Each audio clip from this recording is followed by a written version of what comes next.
Poštovanje, dragi gledalci, dobrodošli na Slavija Info TV. Moje ime je Ljubomir Stefanović, a moj današnji gost je otac Jovan Plamenac, sveštenik iz Bara, jedan od najzaslužnijih za obnovu crkve Svete Trojice na vrhu Rumije.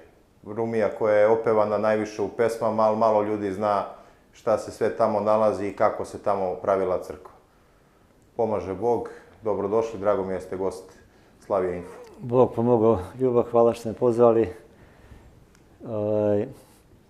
I meni je drago, naravno, što sam vaš gost. Evo, ukazala se i ta prilika. Do sad nisam bio.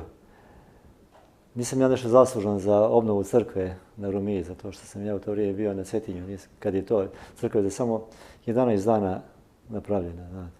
Tada nisam bio u Baru. Doduše i godinama je narod nosio kamen da se napravi. Stotinama godina su nosili ljudi kamen sa tom vjerom, nadom, težnjom, čežnjom da onog dana kad se, tako je bilo predanje u narodu, kad se sakupi dovoljno kamenja, da se vrati crkva, jer je postavilo u narodu predanje da je crkva odletjela, da je tu bila i da je odletjela.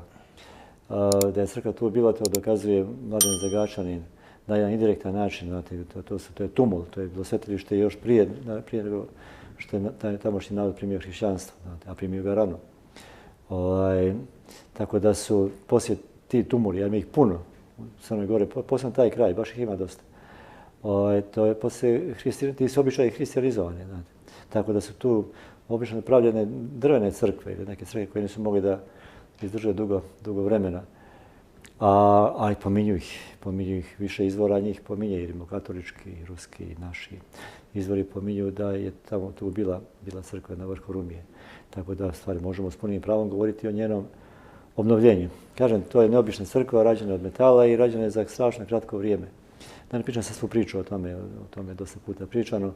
Ali ja sam došao kasnije, na 2005. godine obnovljena, a ja sam došao u Bar, vratio se sa Cetinja, pa sam ja u Baru i učio školu i radio jedno vrijeme. Pa poslije kad sam ušao u mantiju, kad sam postao prvo đakon, pa poslije sveštenik, onda više nisam bio u Baru, bio sam uglavnom na Cetinju. I ja sam došao 2008. godine. Tada kad me mitropolit pokojni Amfilohije rukopoložio čin sveštenika, onda me postavio da budem sveštenik u Baru.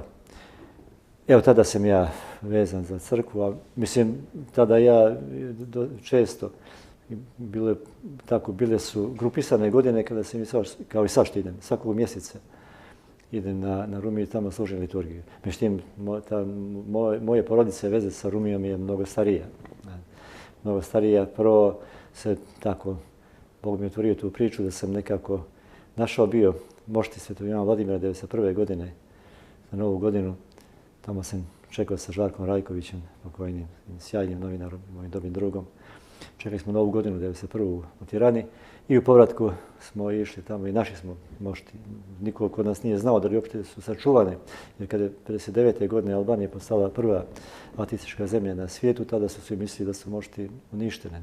Međutim, nisu bile. Ali nisu bile tamo gdje su svi pripisivali iz literature da su u manastiru Šinđon, u njegovom manastiru, nego su to je manastir kod Elbasana. Nego su bile u samom Elbasanu u jednoj crkvi koja je bila restaurana, ikonas bio. Znači, to je dosta velika crkva koja je bila potpuno prazna, samo je taj kivot sa moštima Svetog Ivana Vladimira bio na sred crkve na jednom malom stolu, ali to je potpuno bilo zapušteno i propalo onako. A dobro sad, to je jedna veza, druga veza poslije kad je mitropolit krenuo, obnovio poslije prvo barski sveštenik, ajde da govorimo svetovnim jezikom, legenda Bara, i zaista čovjek koji je izuzetno mnogo radio za pravoslavlje u Baru, pokojni Bogić Femić. On je prvo u nekom kratkom hodu obnovio tu rumijsku liturgiju koju su komunisti prije 7 godina bili zabranili. Poslije kad je došao mitropolit, on je prvo išao je prvo prije nego što je crkva obnovljena par puta gore na Rumiju i neki 9 godina prije obnovljenja crkve, znači 96. godine, on je moje 3 djece krstio na Rumiji. I to je bilo, ko zna kad nije bilo neko krštenje na Rumiji, znači još nije bilo crkve. Tako sam ja i na taj način vezan sa crkvom, a onda kad smo se vratili dolje u selo gdje su sad 2 manastira, tu je mene i moju ženu vjenčao. Osim što ste svešteno lice i novinar ste. Pa jesam. Što je retkost, ja ne znam za još neki primjer u Srpskoj pravoslavnoj crkvi. Pa možda ima. Možda ima. Doduše, ne znam da li ima neko da je aktivan i kao sveštenik i kao novinar. Ja sam i dalje aktivan. Čak sam i na mom Facebook profilu tamo napisao, ono piše šta sam. Ja sam napisao novinar i sveštenik. Ja sam novinar mnogo duže nego što sam sveštenik. Ja sam novinar od 1977. godine, tada sam počeo izravno da pišem za medije. Da li možete da opišete gledalcima situaciju šta je mitropolit Amfilohije zatekao od crkve u Crnoj Gori u mitropoliji Crnogorsko-Primjerskoj kad je došao? Znamo svi šta je ostavio, to smo mogli da vidimo kroz litije. Ali kakva je bila situacija, kako je on stanje zatekao kad je došao? Jer malo ljudi zna da je crkva u Crnoj Gori posebno stradala mnogo, čak ja mislim da je vjerojatno i mnogo više nego u Srbiji, dok su bili komunisti na vlasti. Da, nego u Srbiji svakako jeste, ali stradalo je mnogo na području NDH, znate, u Hrvatskoj, tamo je stradalo dosta. Tamo je možda i više nego u Crnoj Gori. Ali u Crnoj Gori jeste stradala, zaista. To stradanje počelo još od početka Drugog svjetskog rata, znači to je od kraja 1941. i početka 1942. godine od onih takozvanih krivih grešaka kada su komunisti prosvijenili. To je bio stvari signal i praćenje događanja u Sovjetskom savezu da je došlo vrijeme da se krene u borbu za vlast. I tada su oni počeli. Jedan dio sveštenika su, mali broj nekih, mislim 13 da je bilo, koji su sve vrijeme tokom rata pridobili za sebe i oni su poslije osnovali to neko svešteničko udruženje i neku organizaciju, vjersku komisiju pri crnogorskoj vladi, ali veliki dio sveštenika je stradao. Evo i danas se bavimo, danas je, koja to dođe godišnjica, od 45. do 25. Koliko je to? 50, 80 godina.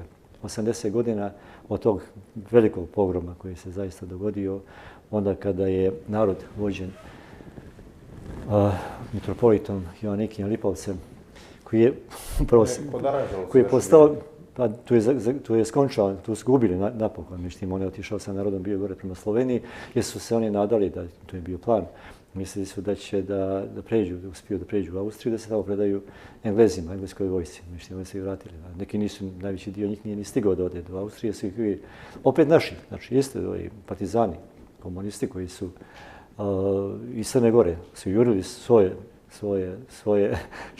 čak i bilo među njima, i kao što Crna Gora je mala, bilo tu i rodbine i predratni prijatelji, ne znam čega sve. Oni su jurili svoje i tamo se napravili zaista masakr.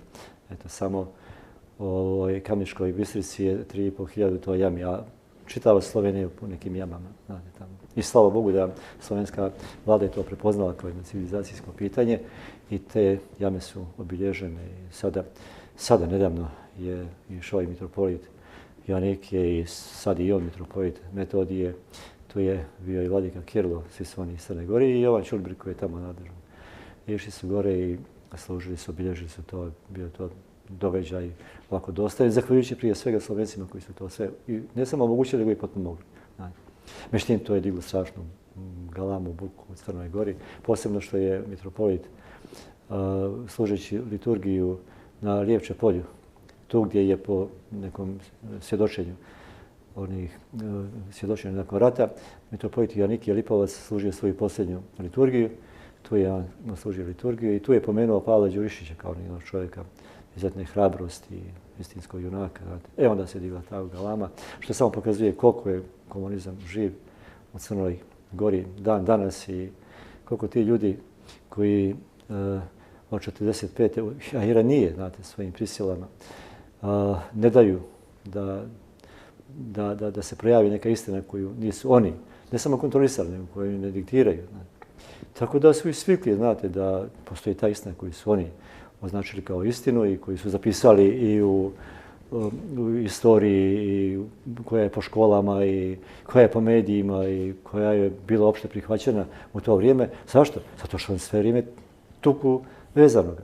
I ne samo što je vezan taj njihov protivnik koji oni tuku, nego su mu stavili ljepljivu traku preko usta, tako da ne može ni da kuka, ni da kaže nije tako, ljudi, bilo to drugačije. Sad kad progovori neko, oni skaču jer šta ti imaš, otkud te je pravo da ti pričaš. Mi smo uspostavili vrijednosti, istinu i to je tako kako mi kažemo, to je tako. Mislim, nije tako. Nije tako, potom je ta priča drugačija.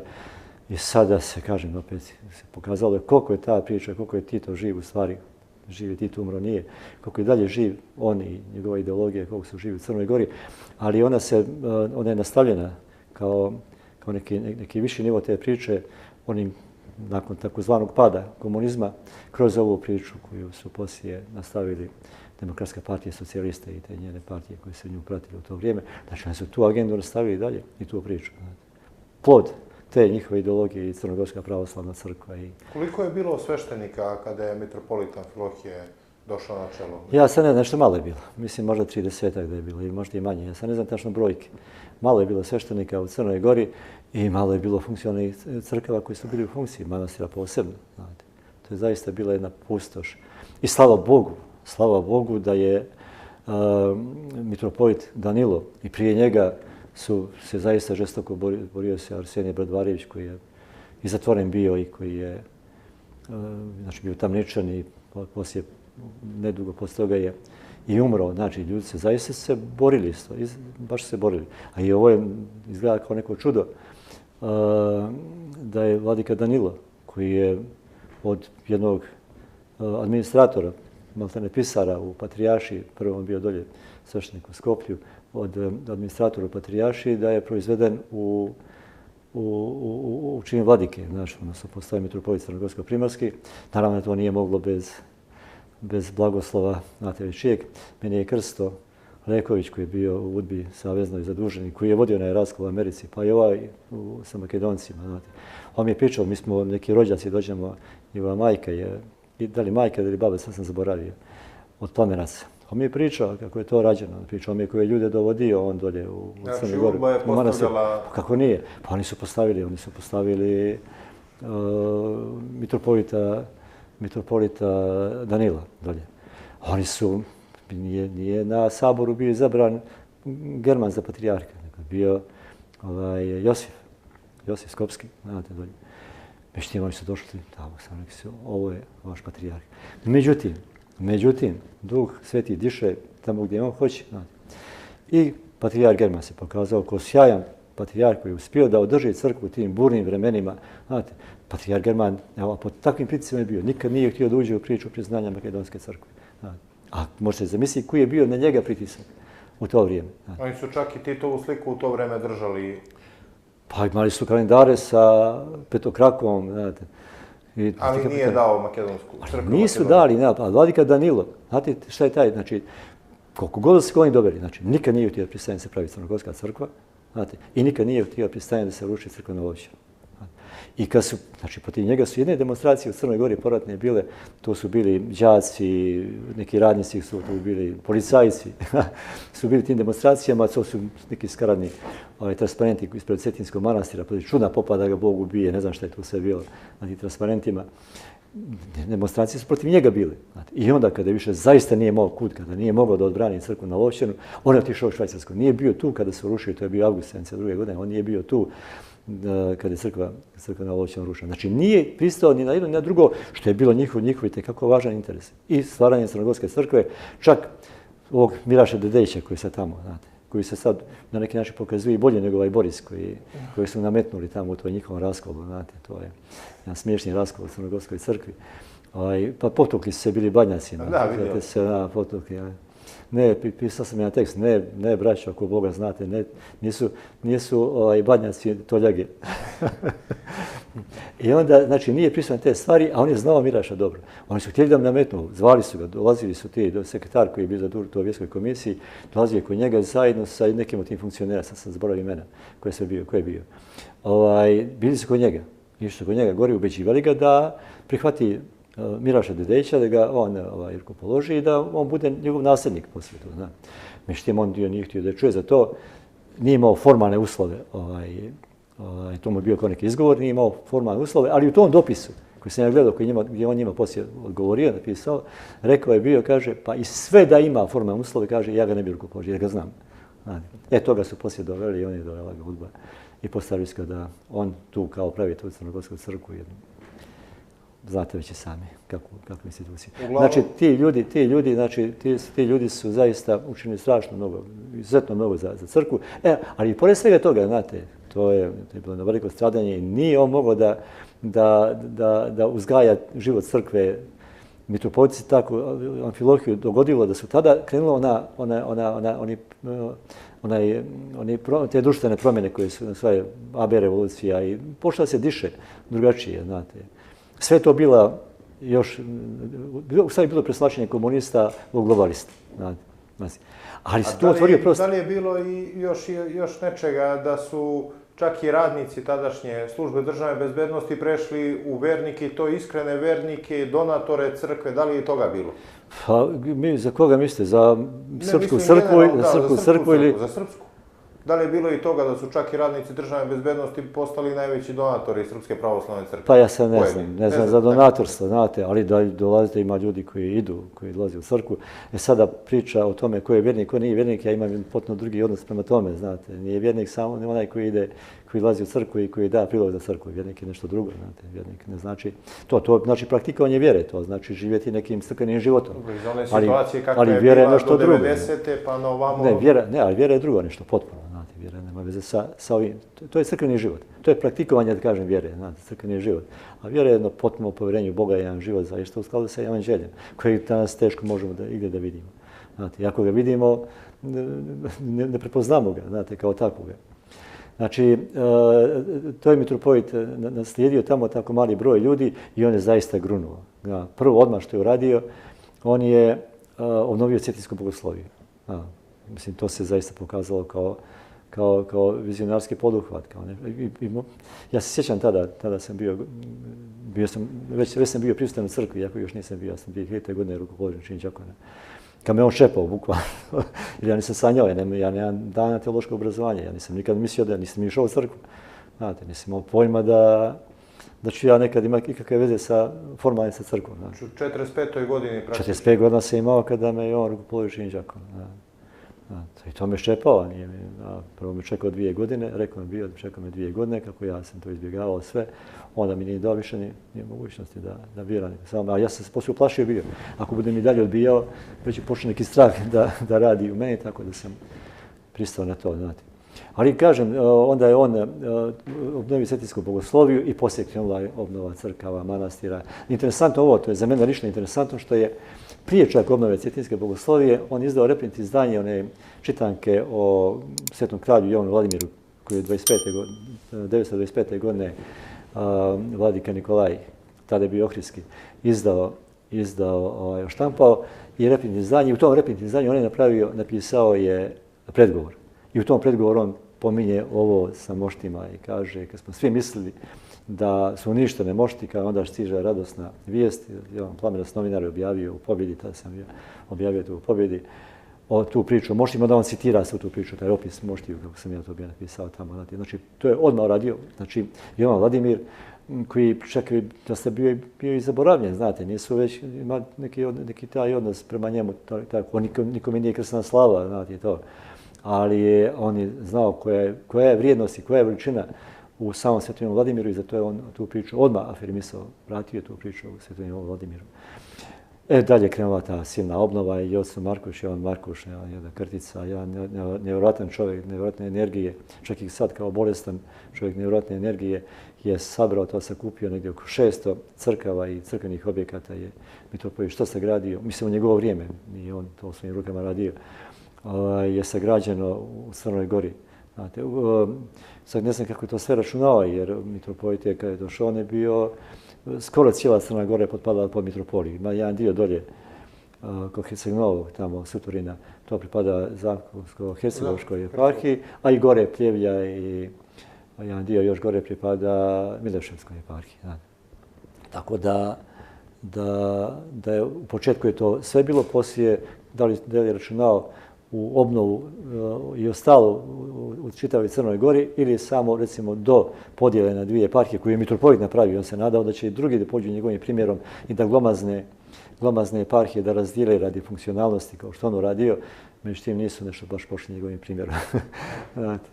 Tako da je on zaista njegovo djelo je nemerljivo. Slava Bogu, Bog mu je dao mislim da mu Bog dao tačno onoliko života zemaljskog kako je trebalo. Znate, već je on bio počeo, već imao godina, znate, već imao godina i počeo da slabi fizički. Znate, tako da. Mislim da i to me samo tvrdilo u mom zaista uvjerenju, snažnom uvjerenju da Bog čovjeka uzima onda kad je to za njega najpovoljnije.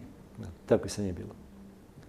Ljudi, verujem da gledalci, bar odavde iz Srbije ne znali, u Crnoj Gori je bilo maltene zabranjeno ući u crkvu, kogod bi ušao u crkvu negdje do sredine 90-ih, možda i dalje, imao bi probleme, bilo na poslu, bilo ali imamo to, znate, u okruženju, znate to je nešto što je sada verovatno nezamislivo novim generacijama. Pa, tada se to prijavljivalo, špijalo. Pa ne samo to, nego, znate, ja se sjećam, ja sam 55. godine rođen, ja sam rođen 10 godina poslije rata. Iako je moje pamćenje iz djetinjstva i mladosti čili već uveliko, znate, ali sjećam se da su ljudi išli za 1. maj tamo kroz selo, ja sam u Boljevićima, tamo sam sela Boljevići, tamo sam odrastao do moje 15. godine. Su išli kroz selo. To je Crnica? To je Crnica, kod Virpezara. Oni su išli kroz selo i gledali su da neko slučajno ne radi na zemlji za 1. maj. Isto tako su išli za Vaskrs i za Božić. Da se ne desi da ima neko ko neće da radi na taj dan.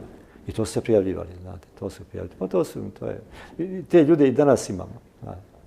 Ta priča nije umrla.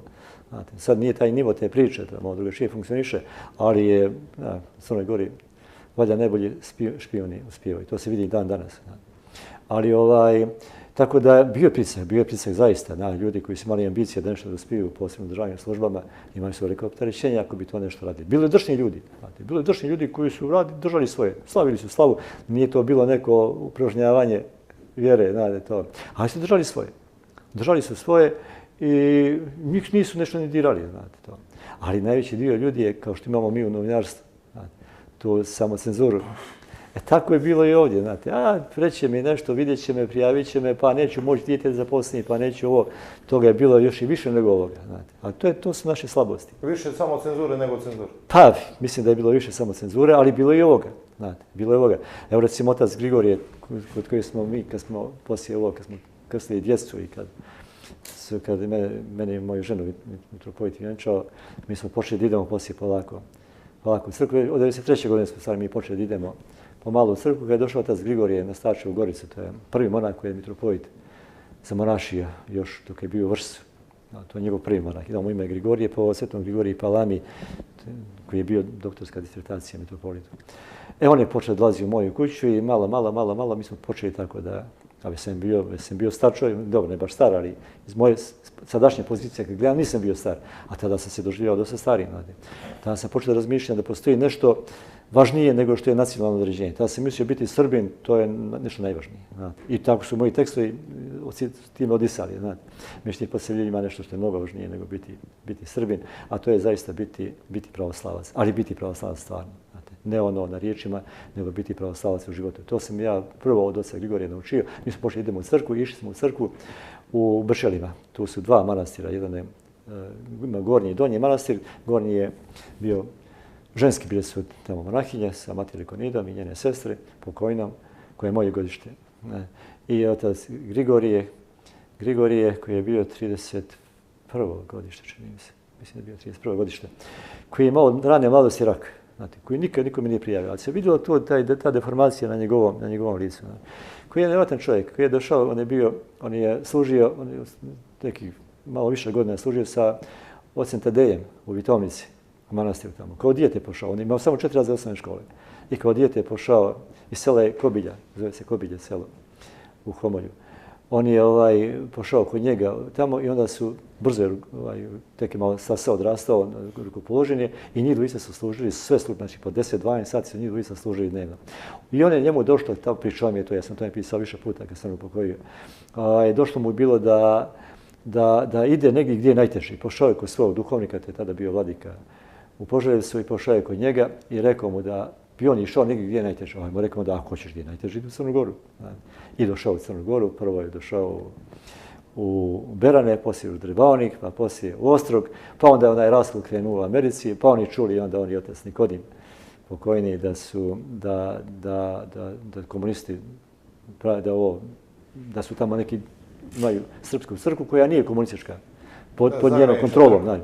I onda njih dvojica pobjegnu iz Ostroga. Oni su bili obojica, su bili u Gornjem Manastiru. Pobjegnu, odu za Italiju i tamo su čekali da ih otpreme dalje prema Americi. Međutim, to je trajalo i oni se vrate nazad. I onda Vladiko Danilo njega vrati u Praskvicu kod arhimandrita Borisa, kaže Negre. Gdje je više Praskvica? Praskvica je više iz Višeg Novog. Odmah iz Višeg, da. A Nikodima povede kod sebe na Cetinje, znate. I onda Grigorije, naš izuzetan čovjek, se sjeti tamo jednom kada je sreo jednog čovjeka iz Crnice kod oca Pavla u gradištu, da kada je ovaj rekao, kako su mi voljeli da imamo u Crnici sveštenika, nije bilo sveštenika. Kaže, ja se sjetim da sam htio da idem tamo gdje je najteže. I ja kažem ocu Pavlu, kaže, pođi ti, kaže, samo napiši pismo Vladici, hoće jedva dočekati, neće niko ide u Crnicu. Crnica, to je bila, ona je slovila kao najjača komunistička ćelija od Đeđvilje do Triglava. U ratu i Crnica? Pa da, Crnica, pa tu su, evo, ne znam. Dobro, to je bila i pograd, to je bila granica sa Turskom dugo godine, je bilo odatle od Boljevića do Staroga Bara. To je bila granica, da. I tako da je on došao poslije tamo u Gornji manastir u Bečeli, tu je mogao da bude, bio korak gdje je mogao da boravi, a onda je pukao zemljotres, sve to porušio i kad su pravili tu kuću montažu, nisu imali gore gdje da je stave, pa su je stavili kod Donjeg manastira koji je bio u ruševini, sad bio. I onda prešao do Donji manastir i mi smo kod njega išli.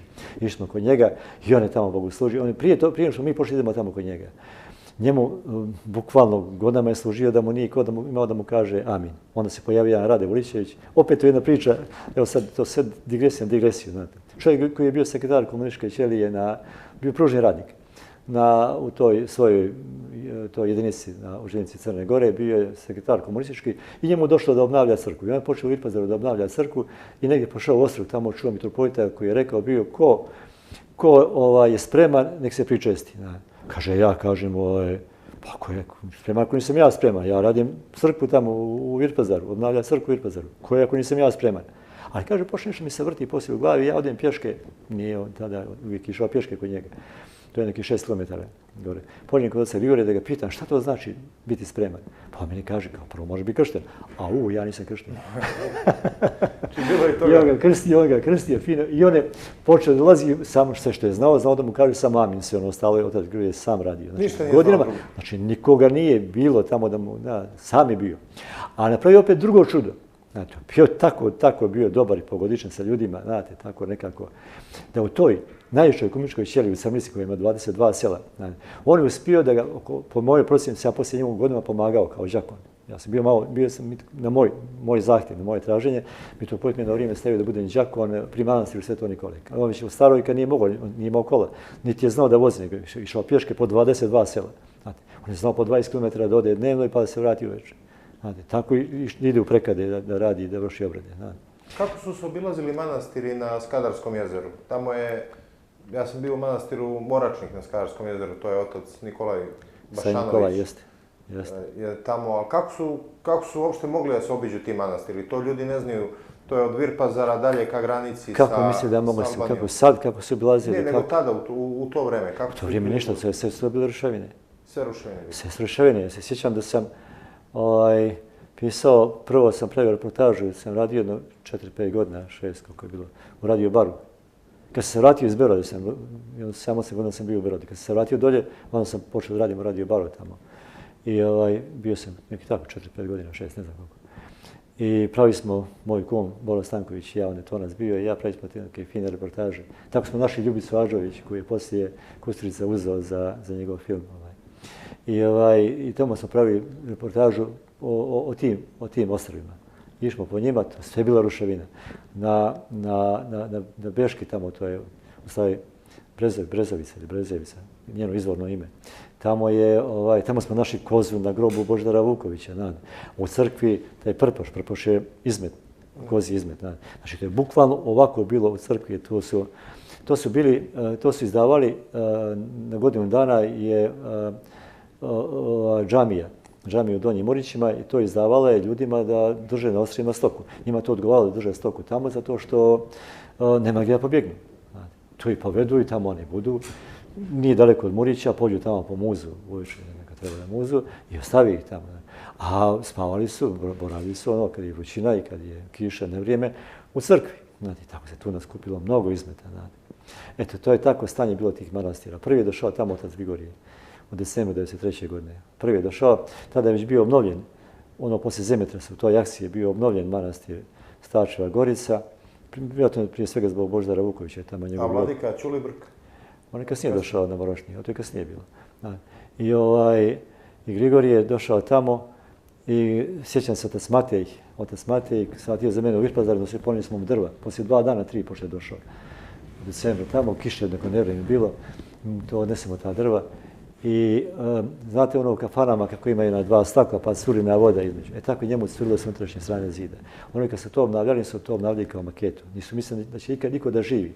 Pa dimnjak na Gumin ovaj kako je bio je jedan dio ovako do plafona, a poslije išao pored potpuno. Maketa, bukvalno, nisu mislili da će neko tu da živi. Tako da otac Grigorije je to sam obnavljao, taj manastir svojim trudom i eto tako je to stanje bilo. Poslije su počeli da se naseljavaju i drugi manastiri. Beška, Morašnik, pa jedno vrijeme čak i Tophana, pa onda ovamo Kom, pa još koji ima tamo. Poslije su naseljeni svi, znači svi su manastiri naseljeni na Skadrovskom jezeru i sad je to zaista jedan bogat crkveni život. Kako vam izgleda ovo današnje vreme? Da li se Srbi najbolje slože, nažalost, kad se dogodi neka tragedija? Najveću masu ljudi okupili su protesti, bilo za slučaj Ribnikar, sada za pad Nastrešnici i tako nešto. Da li je nama potrebno neko veliko stradanje, ono što kaže u Svetom pismu, bez stradanja nema ni vaskrsenja, da bi došlo do vaskrsenja naroda?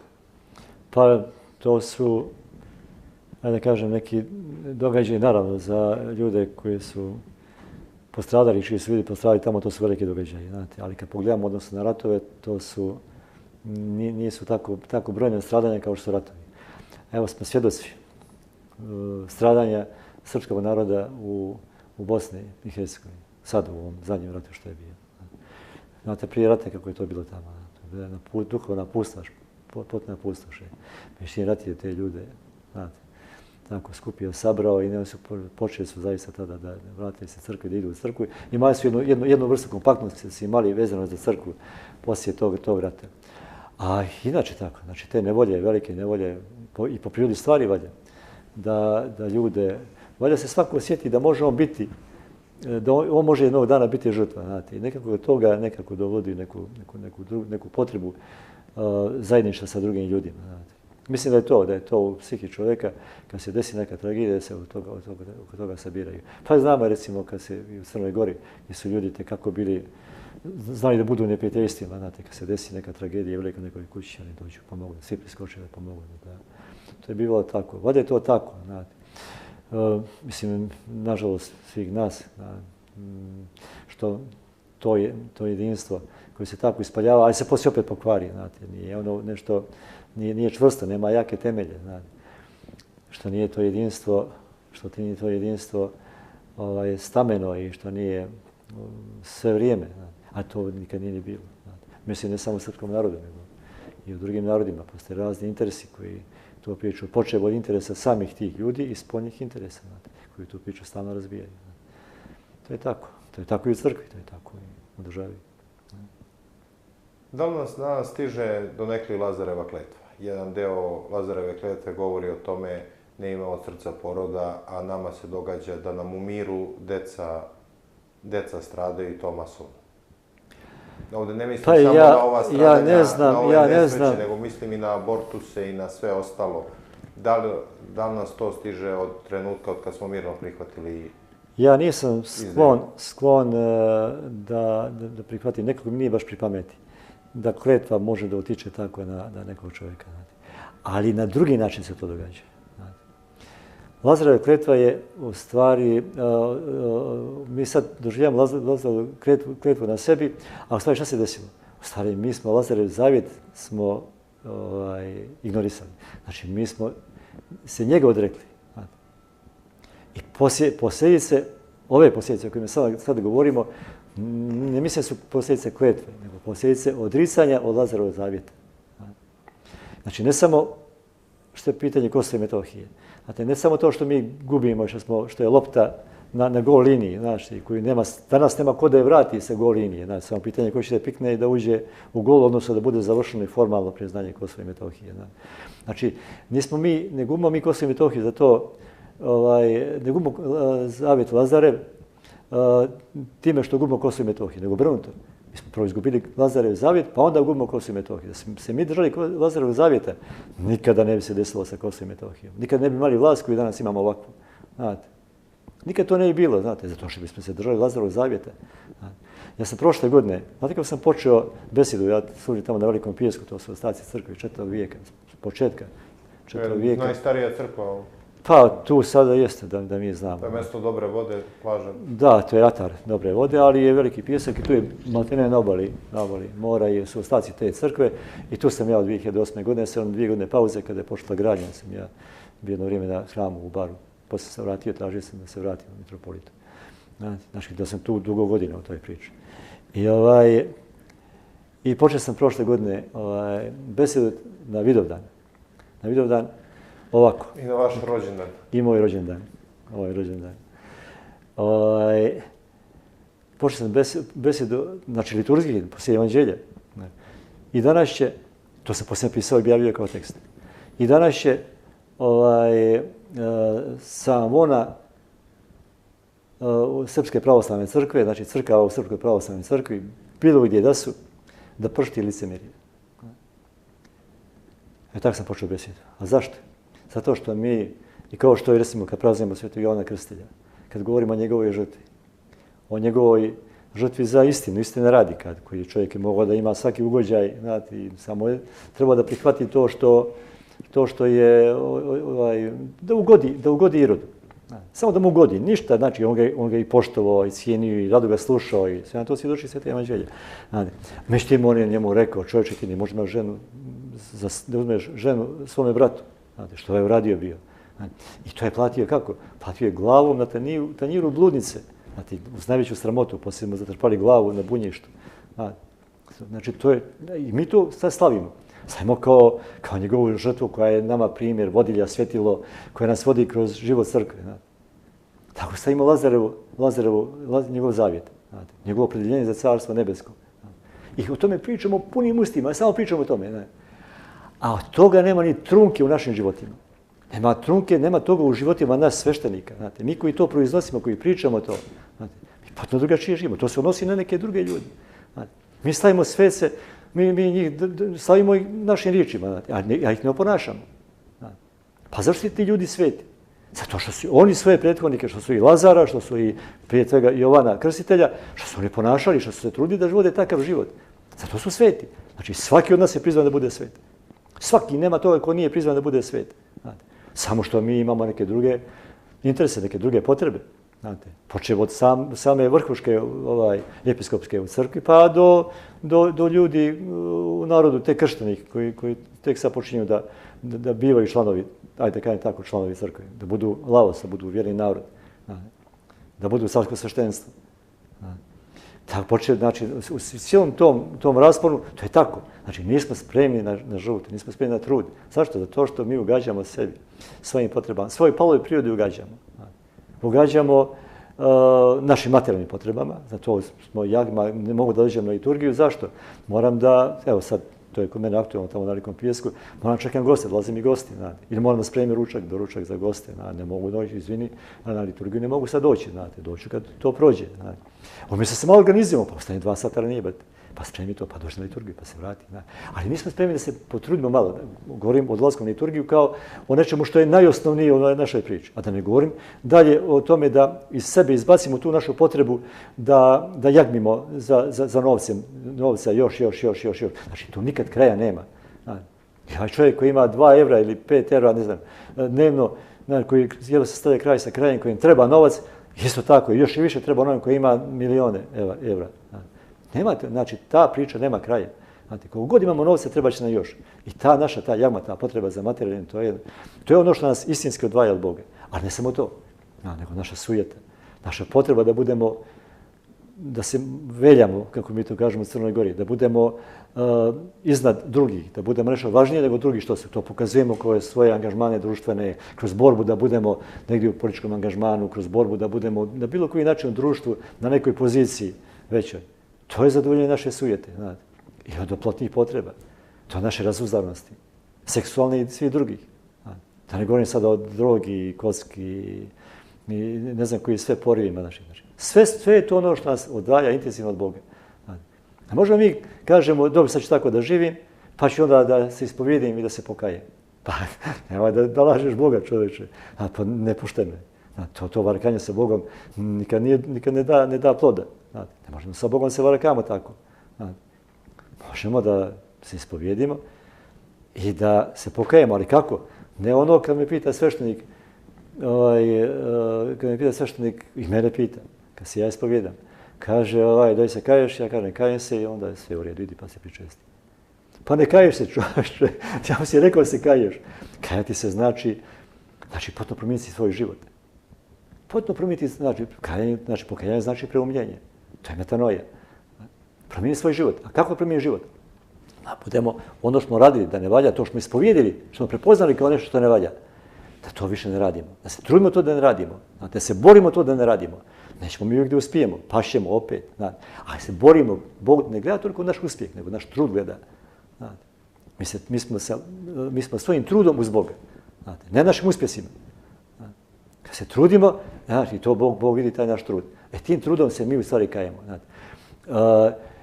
I da, ako smo radili nešto zaista loše, pa da o tome pričamo, da kažemo o tome. Da kažemo da to nije u redu. Ja znam da to nije u redu, sam ja to radio. Pa ja kao primjer toliko puta navodim Stojana Adaševića pokojnoga. Kad sam ja prvi put čuo o problemu abortusa koji sam vodio po Crnoj Gori dolje, imali smo više puta predavanje, ne znam gdje sve. Znate, to je davno bilo, još da nisam bio u Mantiji. To je prije toga bilo. I zahvaljujući Hilandaru, osnovali su bili dolje jedan Hilandarski centar u Baru koji sam ja vodio. Ono što je bila trojičica ovdje u Nušićevoj, to je bio Hilandarski centar u Baru. U toj organizaciji smo vodili doktora Adaševića po Crnoj Gori, on je govorio o abortusu. To je bilo pokajanje. On je rekao, ja sam ubio jedan grad kao što je Smederevo. Računa negdje po nekoj njegovoj statistici, nekoj procjeni, tako 35.000 ljudi ubio u njihovom prenatalnom periodu. Zašto je nije znao? Nisu u školi učili tada. Znači, tada su učili u školi da to nije čovjek. To je to neka masa ćelija, tako. I u to vrijeme se pojavio ultrazvuk. Aparat ultrazvučni. Kada je on vidio da to dijete bježi pred njegovim instrumentom, da ono svjesno da ono bježi čoveče. I onda je tada snimljen u to vrijeme onaj film Nijemi krik, to su Amerikanci snimili, gdje vidite dijete koji ga iščepavanim forcepsom, tim aparatom koji mu kida, pa onda kida dio po dio i tako izvlače iz majke. Iz majke koja je tražila i potpisala da je ubio njeno dijete. To je procedura. I koja možda to nije radi svojom voljom, možda je muž natjerao, možda je ko zna ko, možda je otac natjerao, možda neko drugi. Znači, nije samo ta žena koja je to radila kriva. Krivi su i još mnogi drugi. Prije svega muškarac koji je otac tog djeteta. On je isto kriv kako i ona. Ako ništa drugo što nije spriječio to da uradi. A opet sa druge strane, znači, to je doktor Adašević. To je pokajanje. I što je poslije govorio o tome, pričao o tome i plaćao je zbog toga. Plaćao, ja znam, ja sam bio kod njega puno puta u kući, on živio u Masarikovi, ulici. Bio sam poslije kod njega. Imao je problema, znate, drugi ljekari, drugi ljudi, ginekolozi, aborteri, sređuju pare. I mimo i sa strane, ne samo u bolnici da možete primiti platu. On to nije htio da radi i šta se desilo? Desilo se da on imao mnogo manja primanja. Eto, to je pokajanje. Znači, žrtva. On se žrtvovao. To je pokajanje. A to što sad govorimo, što je on govorio o abortusu, znate, on je samo govorio o abortusu, znate, više tada nije bila aktualna ovako priča, mi smo o antiresnoj oplodnji, nije bila aktualna priča ni o kontraceptivnim, takozvanim sredstvima za kontracepciju. Znate, on me upoznao sa doktorom Antonom Lisicem. Doktor Anton Lisic je bio hirurg hrvatski, koji je batalio svoju karijeru hirurga. Znate. I što je radio? Propovijedao je upravo o pravu na život čovjeka koji nije rođen u prenatalnom periodu. Znači. Prije porođaja praktično je rođen, ali... Ne samo prije porođaja, nego od samog začeća njegovog. Odnosno još prije od oplodnje. Od oplodnje, same oplodnje, znači od spajanja spermatozida i jajne ćelije čovjek je čovjek. To biologija priznaje i to samo možemo raznim marifetlustima da tu priču izigravamo. Zašto? Da bismo dovoljili ovoj novopaganskoj globalističkoj ideologiji koja iz tog stava izvlači neke zakone, pa tako postaje dijete dio majčinog tijela, ona ima pravo na svoje tijelo, znači ima pravo da ga ubije i to radi ne samo nekažnjeno, nego to se propagira. Ali najveća pošast nije abortus, koji mi sad, mnogi ljudi vide da je abortus jeste, posebno ljudi koji su u crkvi, da abortus jeste zaista problem. Ali ne vide da postoji mnogo veći problem od toga. Problem je kontracepcija takozvana, zato što veliki dio tih sredstava nisu kontraceptivne, nego su abortivne. Znači ne sprečavaju da dođe do oplodnje, nego sprečavaju da dijete koje je oplođeno da se usadi u matericu i da nastavi svoj život. Znači, u tim prvim danima njegovog života ga ubija. Ubija ga tako što mu dozvoljava, umije od gladi. Ne damo da se usadi u matericu i nastavi svoj život, da se implementira. Onda To je ovdje dozvoljeno i u Crnoj Gori i u Srbiji. To je dozvoljeno, si propagirano. Kao ženo, kad dođe na abortus, jesi ti u kojem ti vijeku živiš? Jesi ti u, ne znam, kojem tamo, onom srednjem Jer to je ideologija smrti. Ideologija smrti, da, to je ta novopaganska ideologija. I opšte prihvaćena i propagirana opšte. Je živo, pa zašto? Što se nisi štitila? Kako? Tako što ubijaš dijete u toj najranijoj fazi njegovog života da ne bi došlo u poziciju da ga ubijaš kad već ima mjesec dana, 2-3 mjeseca. I ja sam molio ljude koji su govorili o abortusu. Što sam pokojnog mitropolita Amfilohija, koji nije znao tu priču do kraja, ali je govorio protiv abortusa i mnogo puta je bio je na tapetu ovih žena koje se, ženskih prava, tako to. Odnosno ženskih prava, kako ih zovu oni, ovako to su sad treba budu prava žena, ženska prava. Ne postoje ženska prava, postoje prava žena. Ali rekao na koji su način ta prava žena uspostavljena. Da ne govori samo o abortusu, ako govorimo o abortusu samo, i tu stanemo sa pričom. Šta se događa? Žena da ne bi došla u poziciju da uradi abortus, ona će da koristi ta sredstva za kontracepciju, koja velikim dijelom nisu kontraceptivne, nego su abortivne, koje ubijaju djecu. I žena nema pojma da je bila trudna. A bude trudno. A danas imamo još najveće zlo, imamo 2 sestne za koje se zovu, 2 tablete. Jednu tabletu žena popije, može popije neko dana, kasnije još. Poslije mjesec dana popije žena tabletu, ta tableta ubije njeno dijete i poslije 2 dana popije drugu tabletu koja se zove grčeve i dijete izbaci. Izbaci ga kao u pobačaju. Znači, bez ikakve, onda postoji zakonska kontrola, ali jedno je zakon, a drugo je praksa u životu. Evo, zato imamo strašan porast abortusa u jednoj izuzetno rimokatoličkoj državi kao što je Poljska. Kupuju te tablete, dobijaju ih poštom, preko interneta. I to je potpuno nekontent. Znači, nema šanse, možemo da znamo. Tamo se vlast u Poljskoj bori poprilično za natalitet. Ali ovo prolaz, jeste. Nije pitanje. Tamo se poprilično se trude posljednjih 20 godina, jer su oni su shvatili... Ovo je ispod radara njihov, ne mogu da znaju. Ovo ide tako. I žene to na taj način ubijaju svoju djecu i niko ne zna da su bile trudne. Evo, Poljska je jedna od zemalja koja se bori za porodicu. Zato sam naveo Poljsku kao primjer. Zato što se to tamo sad događa. Tamo se desilo ovaj bum ubijanja nerođene djece. Tamo gdje je to bilo strogo kontrolisano. I tamo se to događa u posljednje vrijeme. A još najveći problem svega toga je ono što je najviše propagirano i što se smatra kao vrhunac nekog civilizacijskog uspona i dostignuća civilizacije, to je vantelesna oplodnja. Vantelesna oplodnja, to je tek pošast na pošastima. Evo, ja sam objavio 3 teksta u Pečatu na tu temu. Jedan kao počinje život ljudski, drugi je naličje vantelesne oplodnje i treći je vantelesna oplodnja i kako se na nju gledaju u crkvi. I sad evo treba, ako Bog da napišem jedan, nadam se da ćemo to objaviti. Nama predsjednik vlade danas, predsjednica skupštine, svi... Ko zna koliko su na taj način djece ubili? Ko zna koliko se na taj način djece ubije, znate. To je zaista posebna tema, ako negdje budete htjeli, nekad pa možemo da pričamo. Evo, kad se pojavi ova brošura, pojavi, znate, evo sad sam prekinuo, da tu moram završiti neki drugi tekst. Pa sam prekinuo, a inače ja se nadam tokom sljedeće sedmice da ću završiti taj uvodni tekst koji će da bude kao malter za ova 3 teksta, da ih spoji u jednu građevinu i da ćemo to objaviti kao brošuru. I kad se to pojavi, tu će biti jedna dosta zaokružena priča o problemu vantelesne oplodnje. O onome što mi ne vidimo, onome što je ispod radara. Koliko je tu danas, koliko tu masovni mediji nameću određene trendove? Jedan od trendova koji se nameće posljednjih, pa verovatno 50-60 godina, možda i manje, možda i 30-40, to je samoživost. da se kroz časopise, kroz druge medije forsira ta kultura ja. Znači da je čovjek taj koji čita taj tekst, da je on isključivo postoji on je na prvom mjestu, on treba da živi za sebe, on je poseban, on je izuzetan, da se to nameće kroz te časopise svakome čovjeku pojedinačno.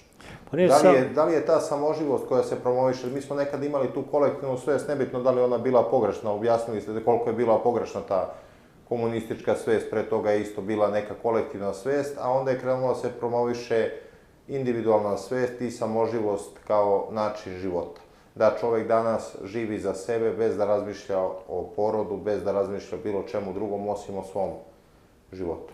Nisu to mediji izmislili, znate, to je samo posljedica ideologija u kojima danas mi živimo. Živi svijet i u kojima smo mi ovdje, naš srpski narod. Znate.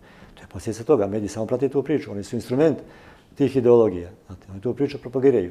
A to je čovjek, to je neka možda to i možemo dovesti u vezu sa humanizmom, znate, gdje je čovjek bogotvoren. Gdje je čovjek Bog bez Boga u sebi. Gdje je zanemarana činjenica da je čovjek bogoliko biće. I da je vrijednost njegovog zemaljskog života upravo da njeguje Boga u sebi. A šta smo mi ovim ideologijama uradili? Mi u stvari njegujemo ono što nazivamo palom prirodom, ono o čemu sam malo prije govorio. Svoju sujetu, svoje čak i animalne potrebe.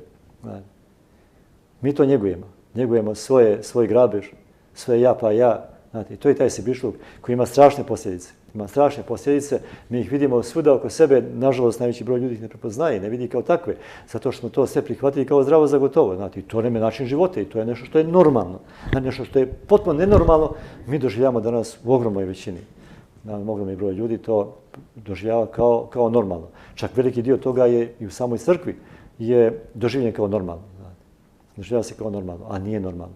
Nije normalno, znači sve ono što odstupa od istinske, suštinske prirode čovjeka, znači, a to je njegova bogolikost, to nije normalno. A mi smo to prihvatili kao normalno i to je ono što je neki vrednostni sistem u kojem živimo i to je ono što nas vuče, što nas motiviše kroz naš život. I posljedica toga je, evo vidimo, ako ništa drugo, vidimo što se događa sa porodicama.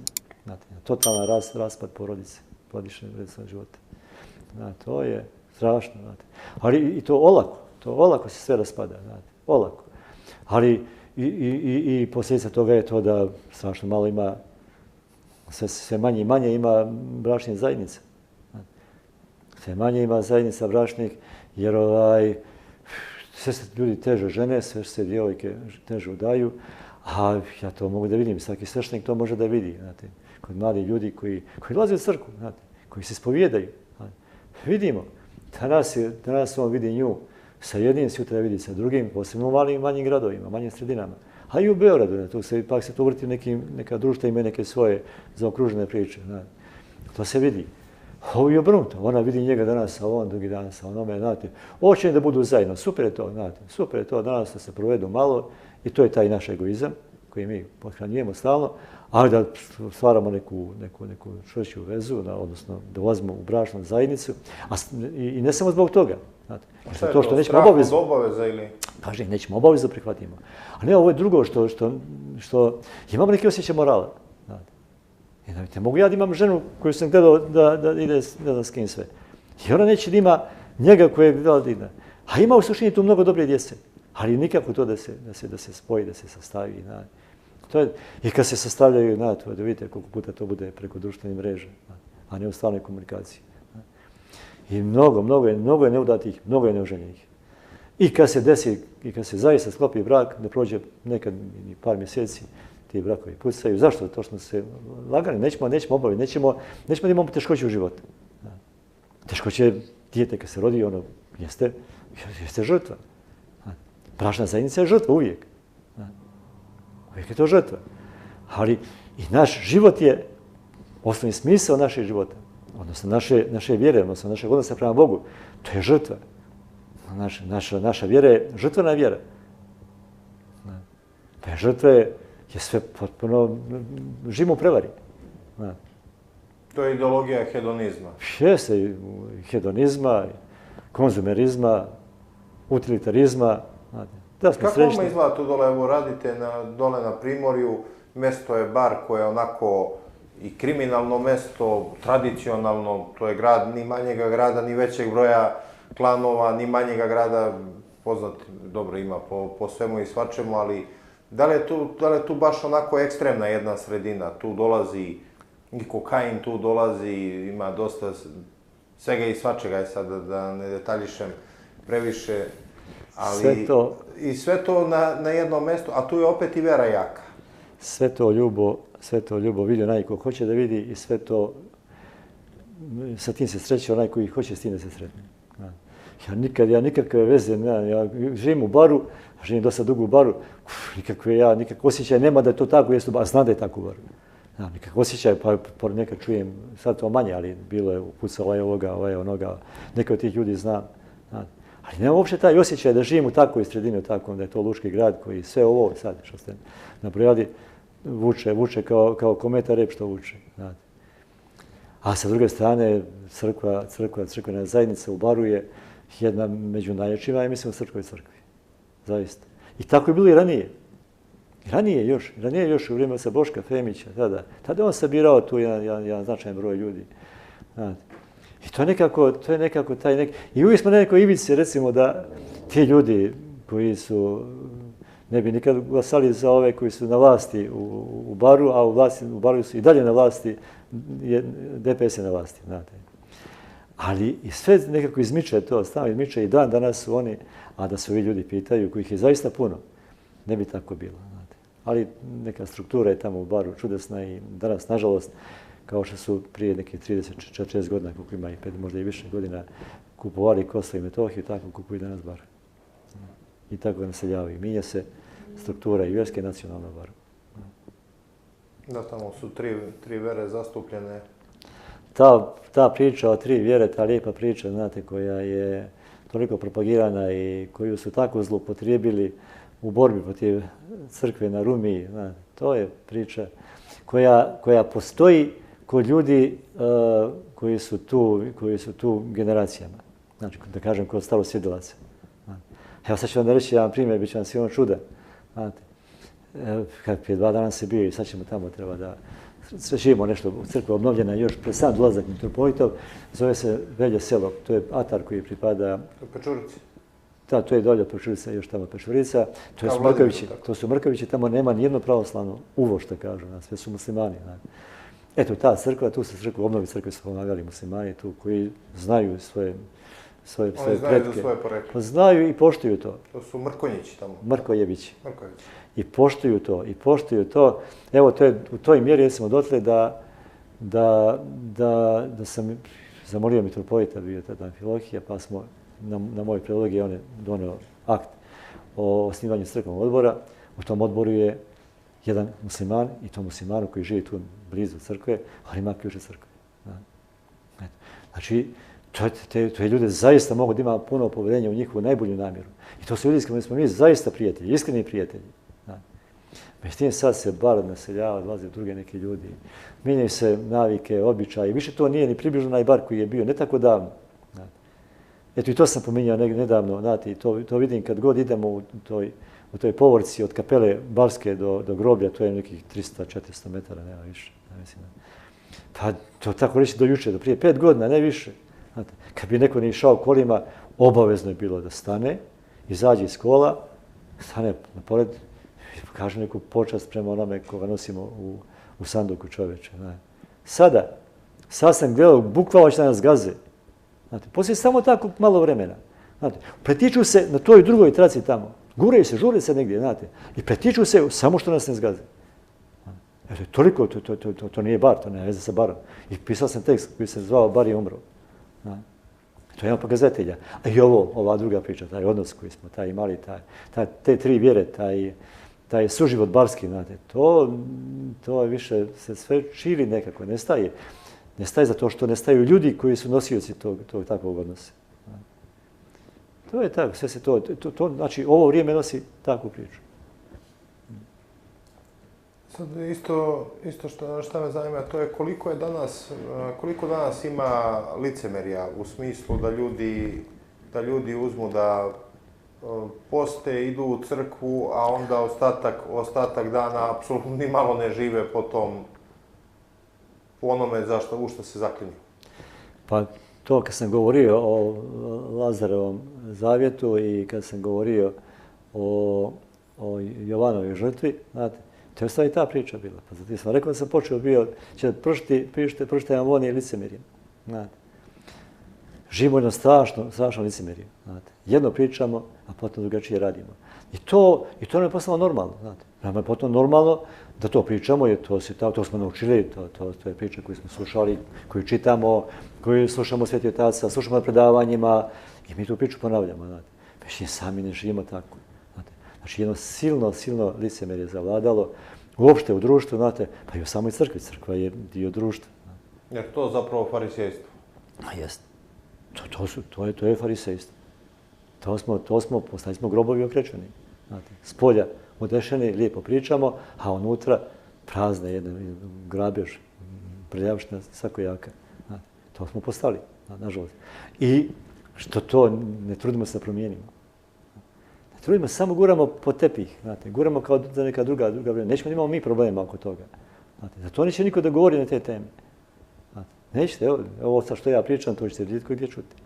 Kako vidite, ovdje se desilo se to da je 1 milion ljudi došlo, možda nije milion, možda i više od 1 milion, 15. marta. Sada, mislim, ovu emisiju kad snimamo pred video da ne znamo koliko će biti ljudi, vjerujem da će biti veliki skup, a da crkvenih lica i nema baš mnogo. Na tako nečemu, dole u Crnoj Gori je crkva stala, narod je krenuo u litije, crkva je stala iza toga, pokrenula, to je narod oberučke prihvatio, na kraju su te litije dovele i da je crkva sačuvala crkve i manastire u Crnoj Gori i dovelo je na kraju do smene režima Mila Đukanovića. A ovdje u Srbiji toga nema. Crkva priča, čak patrijarh Porfirije da je ovo u pitanju obojena revolucija i to za studente koji nose zastave sa Hristovim likom. Čak i u Strasbourg i ovdje po Srbiji vidimo da to uopšte nije, to ima veliki broj dece, studenta koji su vernici Srpske pravoslavne crkve. U Crnoj Gori je bila napadnuta imovina crkve.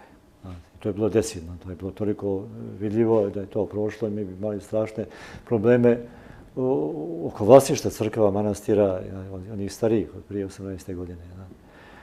Imali bi strašan problem. I onda se narod zaista podigao se i crkva se i lakše je bilo crkve da se uključi za to što je napadnuta direktno, na taj način bilo. Ovdje je crkva napadnuta na jedan drugi način. Mi smo opet toliko u toj materijalnoj priči, da mi vidimo da je crkva napadnuta samo ako je napadnuta na materijalnom planu.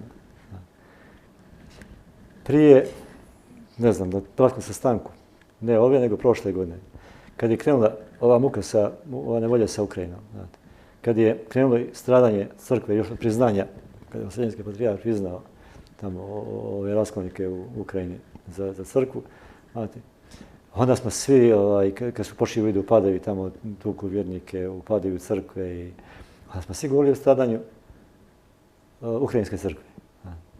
Ja sam onda govorio, ne strada crkva u Ukrajini. Ne strada Ukrajinska crkva, strada Srpska crkva. Mi stradamo. Ukrajinska crkva prolazi katarzu. Ona prolazi učišćenje. Ona će izaći iz ovoga kao svetačka crkva. A mi stradamo za to što smo ogrezi, ulazimo, upali smo. Duboko je taj duh materializma penetrirao našu crkvu. To je problem.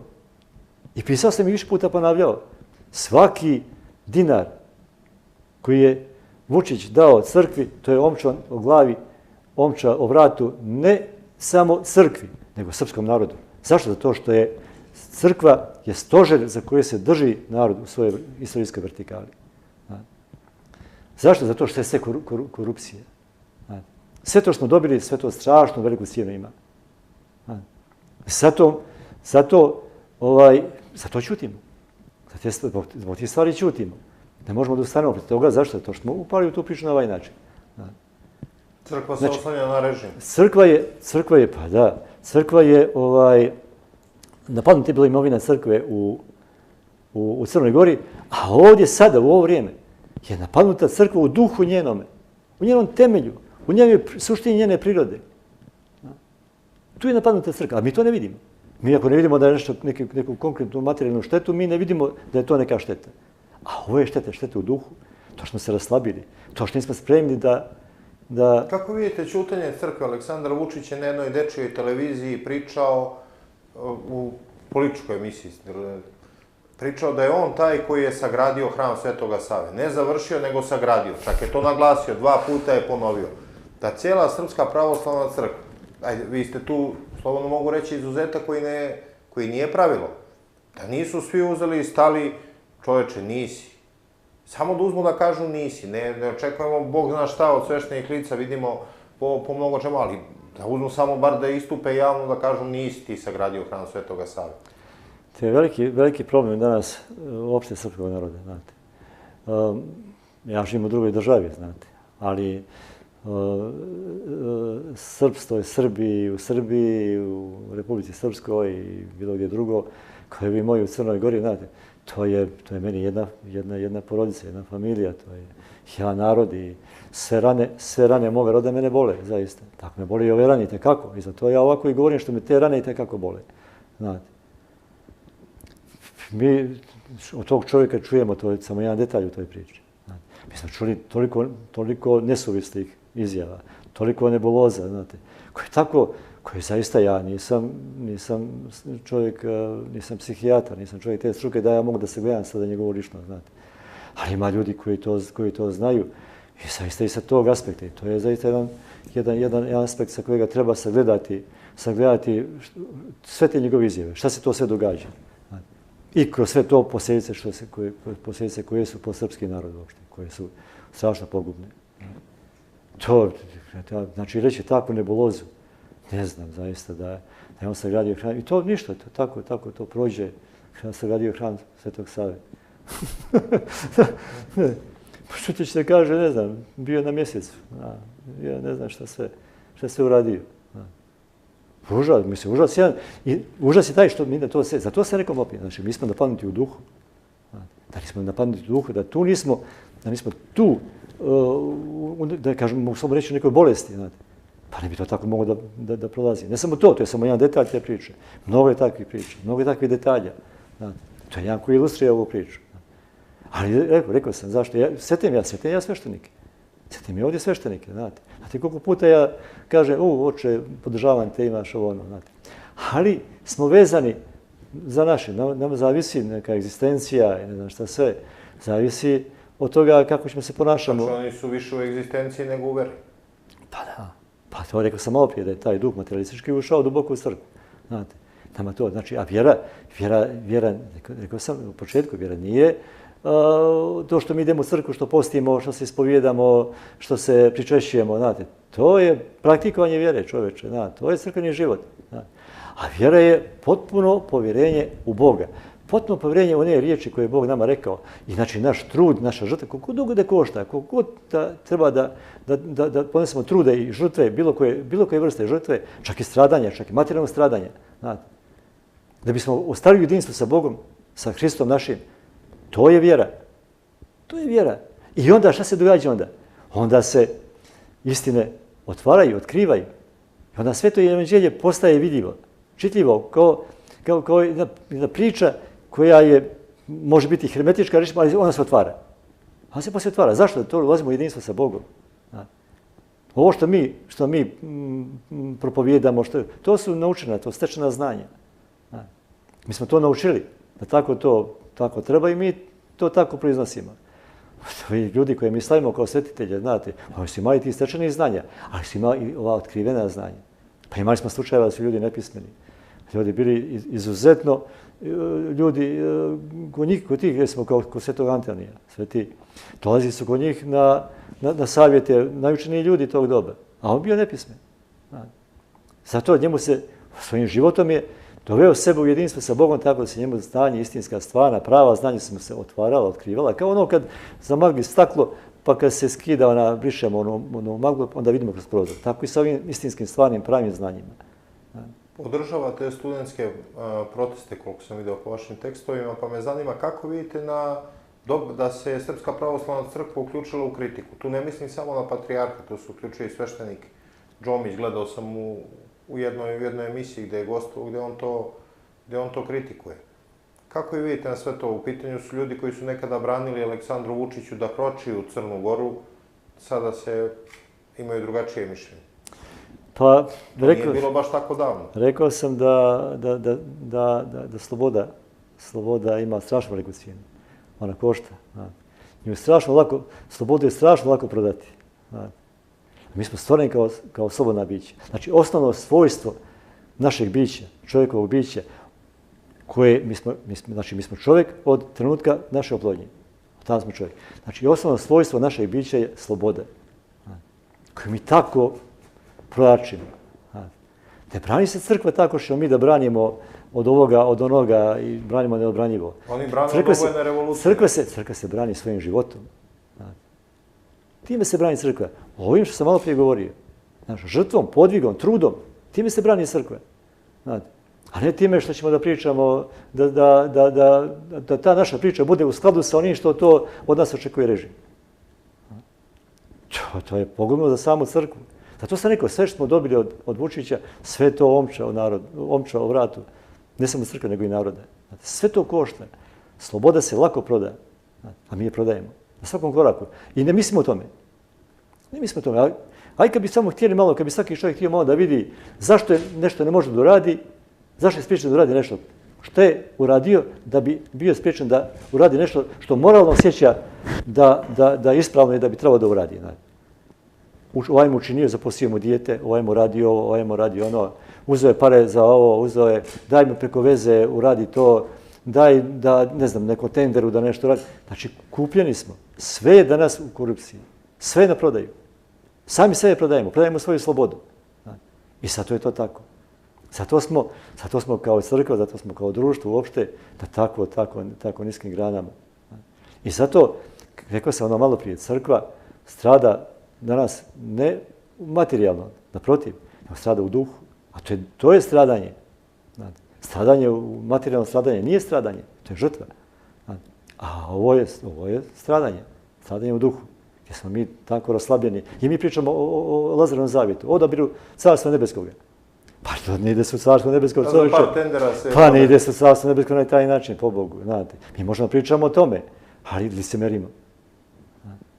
Ne možemo da slavimo Jovana i njegovu potvrdu istine, a ovamo sami nećemo da mrdnemo prstom da bi zaštitili svoju slobodu i svoju ličnost. Da li je Jovanjica tu najdrastičniji primjer toga, da je najveća plantaža marihuane, skanka, kako već? Pa ja to vidim samo kao jednu priču. Ali najdrastičnije? Pa ja ne znam, ne mogu da mjerim sada što je. Mislim da je danas mnogo toga. Mnogo toga što zaista pokazuje tu neku priču. O svemu ćutimo. Što god se desi, mi ćutimo. Pa evo, ćutimo o tome da je Vučić sagradio hram Svetog Save. Bože, sve. Znači, ne mogu da mjerim to, zaista ne znam što je tu najdrastičnije. Sve je drastično. Mnogo toga je drastično. Zaista smo na niskim, strašno niskim granama. I sad ova djeca koju smo sad vidjeli ovdje. I to sam u početku pisao o tome. Ima tu, to je koja jedna pijeca. Jedna zelena pijesa gdje imamo razne, imamo i rotkvice i katrioli i ovo i ono. Tako i na ovoj pijesi. Imamo razne i ideologije, i interese, i priče, i znate, to je sve tako. Imamo mnogo te priče ispod tezge. Tu su petljavaju razne službe i ne znam šta sve. I svi pokušaju tu nešto da mešetare. To je sve tako. Ali nije uloga, ne bi trebalo, barem kako ja to vidim, da bude uloga crkve, da mi tu sad nešto arbitriramo u toj priči. Da kažemo zato što na toj pijaci ima rotkvica koje ja ne volim, ljute se ne mogu da jedem, znate, i zato ne valja čitava pijaca, znaš, iako ima tamo karfiola kojeg ja volim, znate. Pa čovječ ima tamo onoga što je u redu, ima mnogo toga što je u redu. A to što nije u redu, pa potrudi se da to što nije u redu popraviš da bude to dobro. I govorio sam zaista na jedan put bio, izgubit ćemo ovu djecu. Znate, naše, i to kažem, to sam, ja sad ovo što pričam, ja sam sve to pisao. Znači, sve to do sad javno.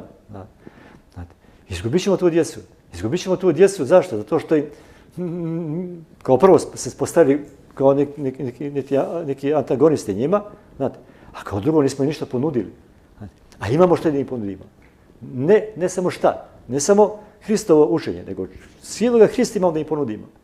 I to ne ovoga kojeg falsifikujemo, ne znam, na svakom koraku, nego izvornog, istinskog, pravoga Hrista. Znate, da smo mi to iskoristili, ovu priliku, da toj djeci ponudimo Hrista. Znate vi koji bi to plod bio za plodovi, koja bi to berba bila za crkvu, srpsku crkvu. Ta djeca ištu u Boga. A to što ima koji se tamo drogiraju, koji rade ovo, koji ono, pa ima čovječe, ima. To nije razlog da ignorišemo ono što je dobro u ovoj priči. Potrudimo se da to što je dobro, da to afirmišemo, da to poguramo, da to bude još više dobro i da ga bude više. To treba bude naša misija, ne da osuđujemo ono što ne valja. Ne valja, znam da ne valja. Da. Eto, u tome vidim taj naš promašaj odnosa, da kažem, ajde, u kliru uopšte, ajde, kažem tako, crkva nije samo klir, crkva je i narod. A taj narod je velikim dijelom na ulici. Jedan od napada koji ste imali, to je bio od Dragoslava Bokana.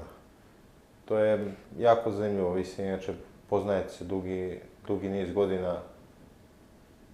Kako ste to shvatili? Kao ucenjenog čoveka, kao čoveka koji nema više svoju slobodu izražavanja, već...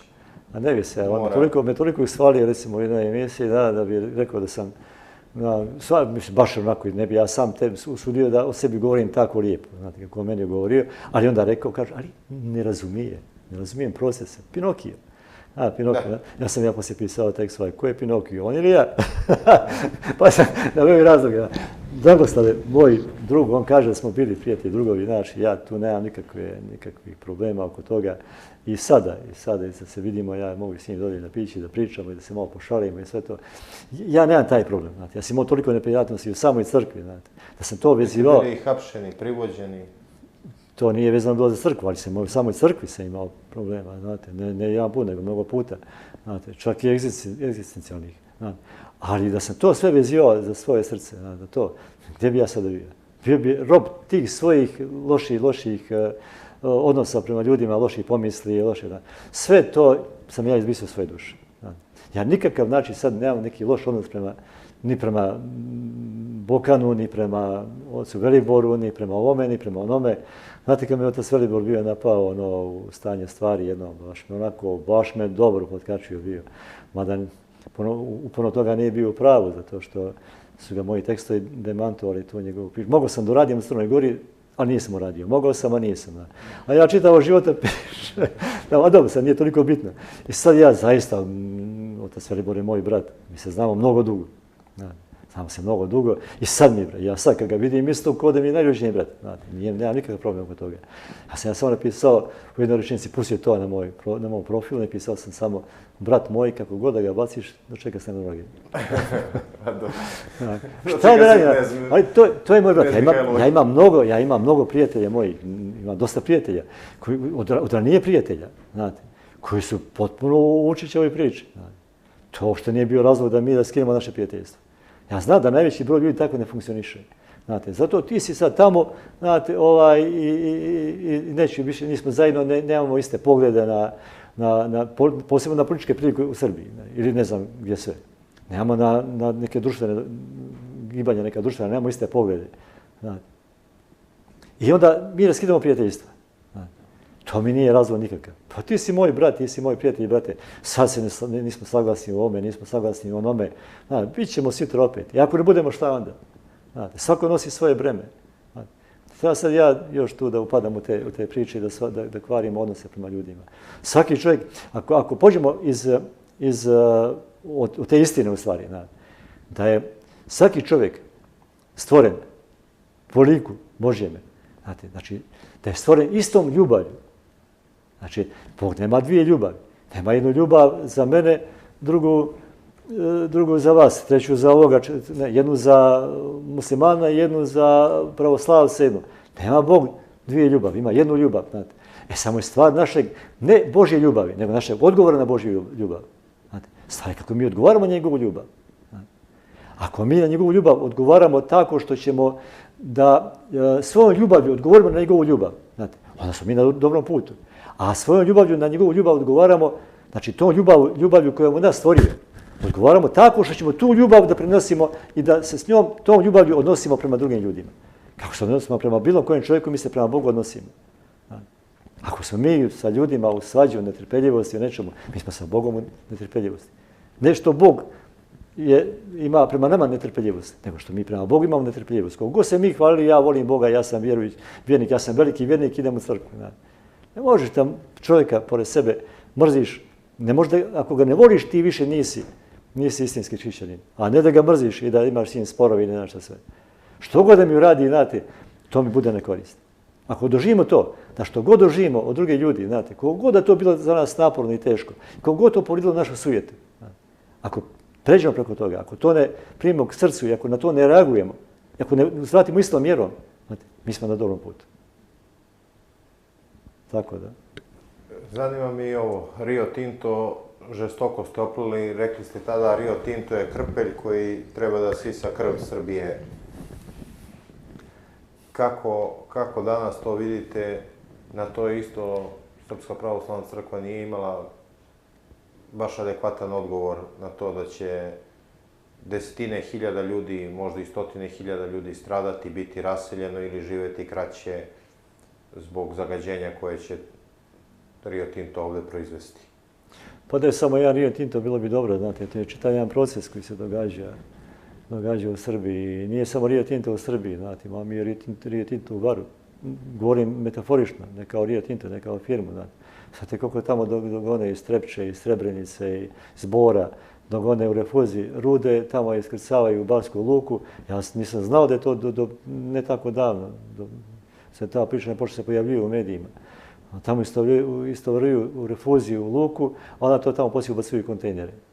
Dune vjetar, dune vjetar, raznosi po Baru tu prašinu, to dišu, to moja unuča dišu tamo. Ili padne kiša, to ide u more, poslije se kupaju u tom moru, znate, tamo. To je, znači, to zagađenje imamo ne samo s tim što se ovdje diže prašina oko toga. U Crnoj Gori niko nije oko toga digao galamu, znate. A ima mnogo razloga, isto kao ovdje što imamo tamo razloga da dignemo oko toga galamu, znate. Zato što je narod strada, isto kao što ovdje strada i hoće da strada sve više i više. Znači, sve to, dok sam ja na vlasti, sve je to u redu. Sve ću vam dati da ja ostanem na vlasti, daću ti Rio Tinto, daću ti rudnike, daću ti samo da ja budem na vlasti. Kad više ne budem mogu da budem na vlasti, ja ću da se spakujem negdje da odem ili se nadaju da će da odu negdje. Poslije mene propast, potop, mene to više ne interesuje, mene interesuje da samo da zgrnem što više i onda kupujem. Najveći broj ljudi ne prodaju. Kupujem. Neko košta ovoliko, neko više, neko manje, ali svima nekome sendvič, a nekome, Boga mi ne znam, na 1000 evra, znate, nekome crkvu sagradi, nekome znate, sve je to na neki način korumpirano. Znači, ovaj sistem je uspostavljen na korupciji, tako funkcioniše. I tako je i sa Rio Tinto. Znači, o svemu ćemo da ćutimo. Zašto? Zato što to je priča koju režim propagira, tako smo čutali o Jovanici, ista priča. To je priča koja se tiče režima i njegovog stanka. Znate, ja ne mogu protiv njega, oni su me zadužili, oni su ovo, oni su ono. Na koje sve načine ja to ne mogu dolazim, da li jesu. Ili očekujemo da od njih imamo nešto, možda nas nisu još ništa zadužili, ali možda očekujemo da zaduže, da imamo nešto od njih. Pa zbog toga ćutimo. Ne znam, ne mogu da vagam svačiju priču. Znate. Ja znam da ja nisam u tim pričama. I da sam komotan, slobodan čovjek, zato mogu da pričam kao što pričam. A znam, evo sad se, pošto su visoki procesi dolje u Crnoj Gori, prvo za portal Udar, pa kad su nas oblatili, nas vijesti nešto, da smo saradnici BIA, i sada još veća priča. Portal Udar, to već Beba Popović? Nije Beba. Ja mislim, meni to liči na njegov rukopis, na njegovu ideju, ali nije on. Delo mi kao da je njegov rukopis. Ja sam čak i pisao tekst Bebo Bebice, znate. Ali zato što mi to zaista liči da mi je to kao njegov rukopis. Zato što mi je u tom duhu njegovih aktivnosti koje on imao, znate. I moguće da on idejni tvorac te priče, znate. Zato što on sarađivao i sa onim režimom dolje i sa ovim ovdje, znate. Ne znam sad gdje je, znate. To malo ljudi zna, to je portal Udar, to je neka varijanta Informera za Crnu Goru, možemo tako nazvati. Ma još, to je mjesec dana trajalo, to je kratko trajalo. Informer u Crnoj Gori je hvalio režim Mila Đukanovića najstrašnije. Jeste. Informer u Srbiji ga je kritikovao, Informer u crnogorskoj izdanje ga je hvalilo. I to su ljudi, verujem, zaboravili, prešli preko toga. Nažalost, zaborav je ovde ozbiljan proces i jako brzo se zaboravlja. Sad imamo i ovo suđenje Dejanu Prančiću, koji je bio direktor Agencije za nacionalnu bezbednost, direktor nove sadašnje UDBE, znate to. Imamo proces njemu i eto i ne bi znao da, zvali smo i specijalno državno tužilaštvo u samom početku, bio sam tamo da svjedočim, poslije sam na sudu svjedočio i kad sam bio u specijalnom tužilaštvu, imao sam prilike da vidim taj predmet koji je protiv njega i tu sam vidio kodnu oznaku mog telefona. Znači, nije ime, nego broj telefona. Vidio sam kodnu oznaku i vidio sam da tada mi je poslao jasno da sam ja pod njihovim mjerama, pod njihovom tim nadzorom još od 80. godina. 80. godina.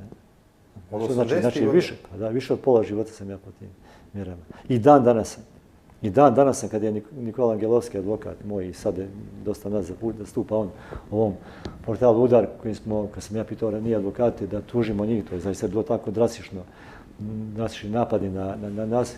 Svi su mi govorili, ma nema šansi protiv države. Taj Nikola, mladi advokat, jedan Angelovski, on je uspio da te procese dovede pozitivno u dobru poziciju za nas, tako da smo mi dobili, nisu završeni procesi svi, dobit ćemo te neke oštete.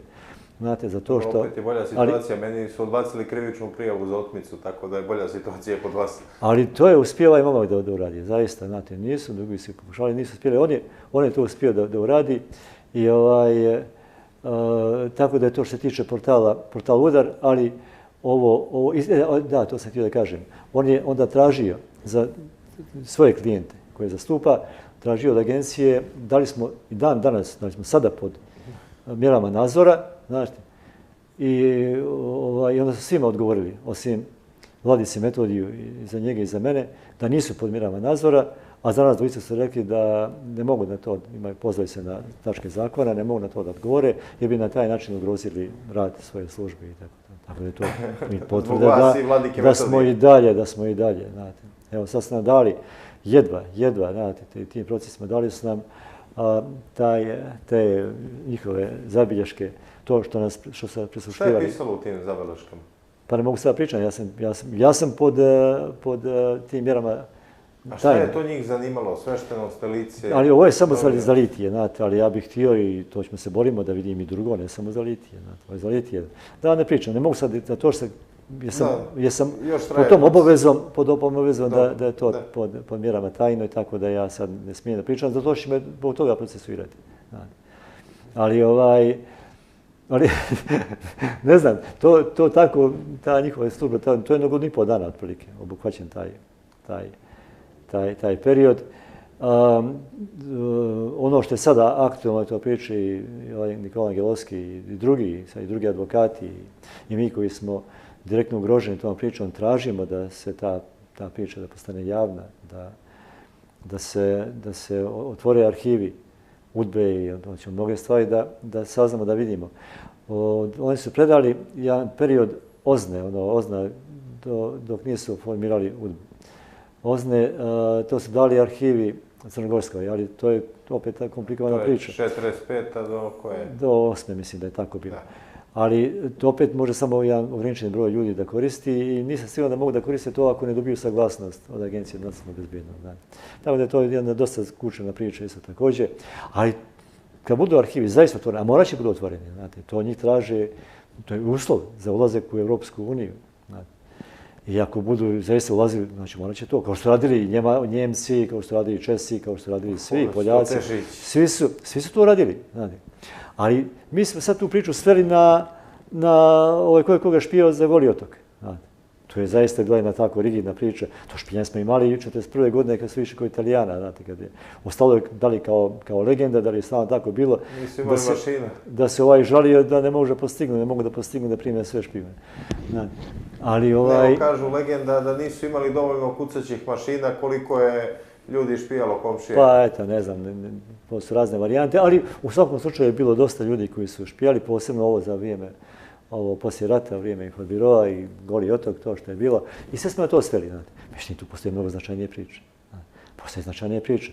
Postoje priča šta se sve događalo kako su oni u stvari osvojili vlast. Znači, OZNA je formiran 44. godine. Znate, taj proces njihovog osvajanja vlasti uopšte u Jugoslaviji, znate, kao su oni, ta priča je potpuno nelegitimna priča, ne, oni nisu dobili na izborima, nisu, nego su tako što su imali podršku od Engleza, a imali su i od Rusa poslije, znate, imali su podršku, tako da su oni došli na vlast na jedan potpuno nelegitiman način, znate. Ali imamo i druge priče, znate, kako su osnovali Crnogorsku crkvu, kako su izboksovali, evo da koristim taj termin, referendum. Znate, referendum tek nije bio regularan.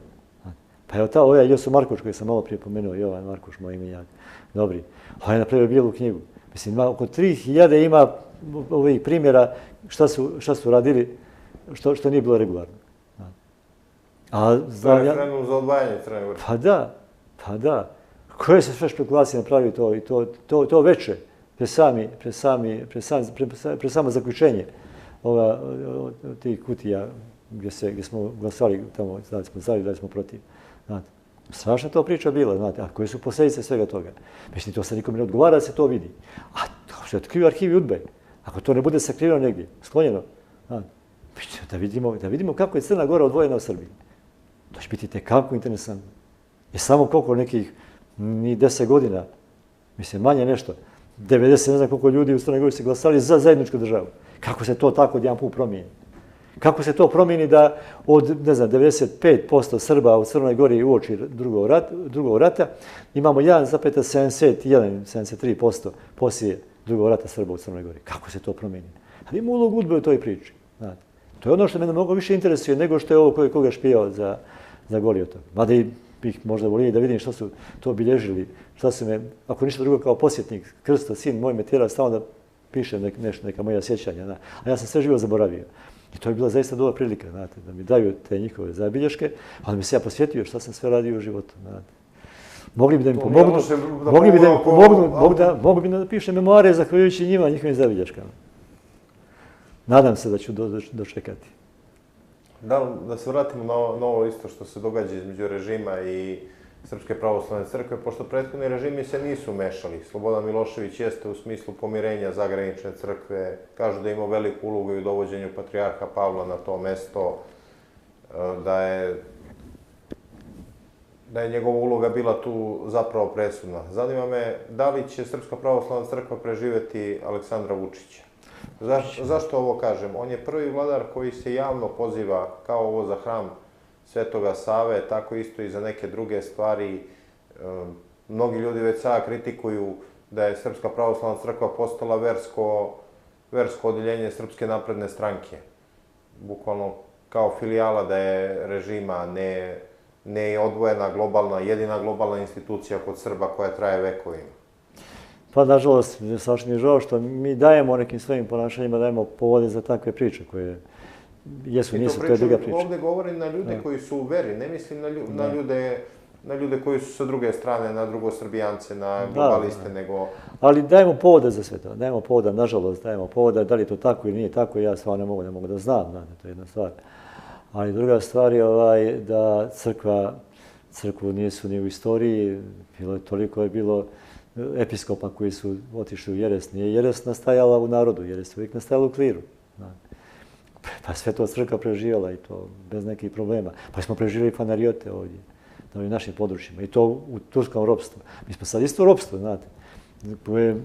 Nije na fizički način tako teško kao što je bilo tursko, ali na duhovnom planu jeste. Mi smo sad u tom globalističkom ropstvu te ideologije. To je strašno ropstvo. Ali crkva je, ni jada pakla je neće nadvladati, znate. Ni vrata pakla neće nadvladati. Znači ona je neuništiva, ne može niko da je uništi. Čak i zadnja vremena neće biti uništena crkva. Crkva je božanska institucija i ovoga i onoga svijeta, znate. Čine ne samo mi koji smo ovdje, ni episkopat, ni sav klir, ni vjerni narod, znači kršteni narod, znači samo mi, čine svi oni koji su kao kršteni su upokojili. Sve to je jedinstvena crkva, to je jedna crkva, znate. Samo što mi ne obitavamo u istim uslovima, mi sad živimo u materijalnom svijetu, a ovi koji su otišli dušom iz tijela, obitavaju jedno potom drugom ambijentu, znate, gdje nema prostora, gdje nema vremena, znate. I to su prožeti svjetovi. Znate. To nije, znači to je crkva. Znači ne može njoj da nudi ni Vučić, ni 100 Vučića, ni ne znam ko sve. Znate. Mislite da neće uspjeti doništiti crkvu? Ma ne mogu. Ne mogu, crkva neće ništa doništiti. Ništa i niko ne može. Pa sam Sotona neće doništiti crkvu. Sam Antihrist neće uništiti crkvu. Neće uništiti crkvu, neće niko uništiti. Znate. Ali sada što će sve da se desi u crkvi, koliko će da postrada narod zbog toga, koliko će naroda, taj narod koji će postradati, držeći se Hrista, pa je li Bog dao da tako bude. Znate. Ali problem je što će ljudi koji će postradati, koji će se odbiti od Hrista u svojim slabostima. To je problem. Što će ljudi otpasti od Hrista zbog svojih slabosti. Zbog svih ovih pritisaka, zbog svih tih nevolja koje se događaju sa crkvom. Zbog tog stradanja crkve, oni će da, nisu spremni da, nisu stvarni vjernici, nisu pravi vjernici. Samo smo vjernici na usnama. Deklarativni. Da smo stvarni vjernici, nama to ne bi nikakav problem. Šta me briga čovječe, hoću ja sada, hoće da me, hoće me ubiti neko. Pa čovječe, hoće živjeti malo više ili malo duže, malo kraće. Kakve to ima veze? Nije moj život ovo što je ovdje. To je samo jedan djelić mog života.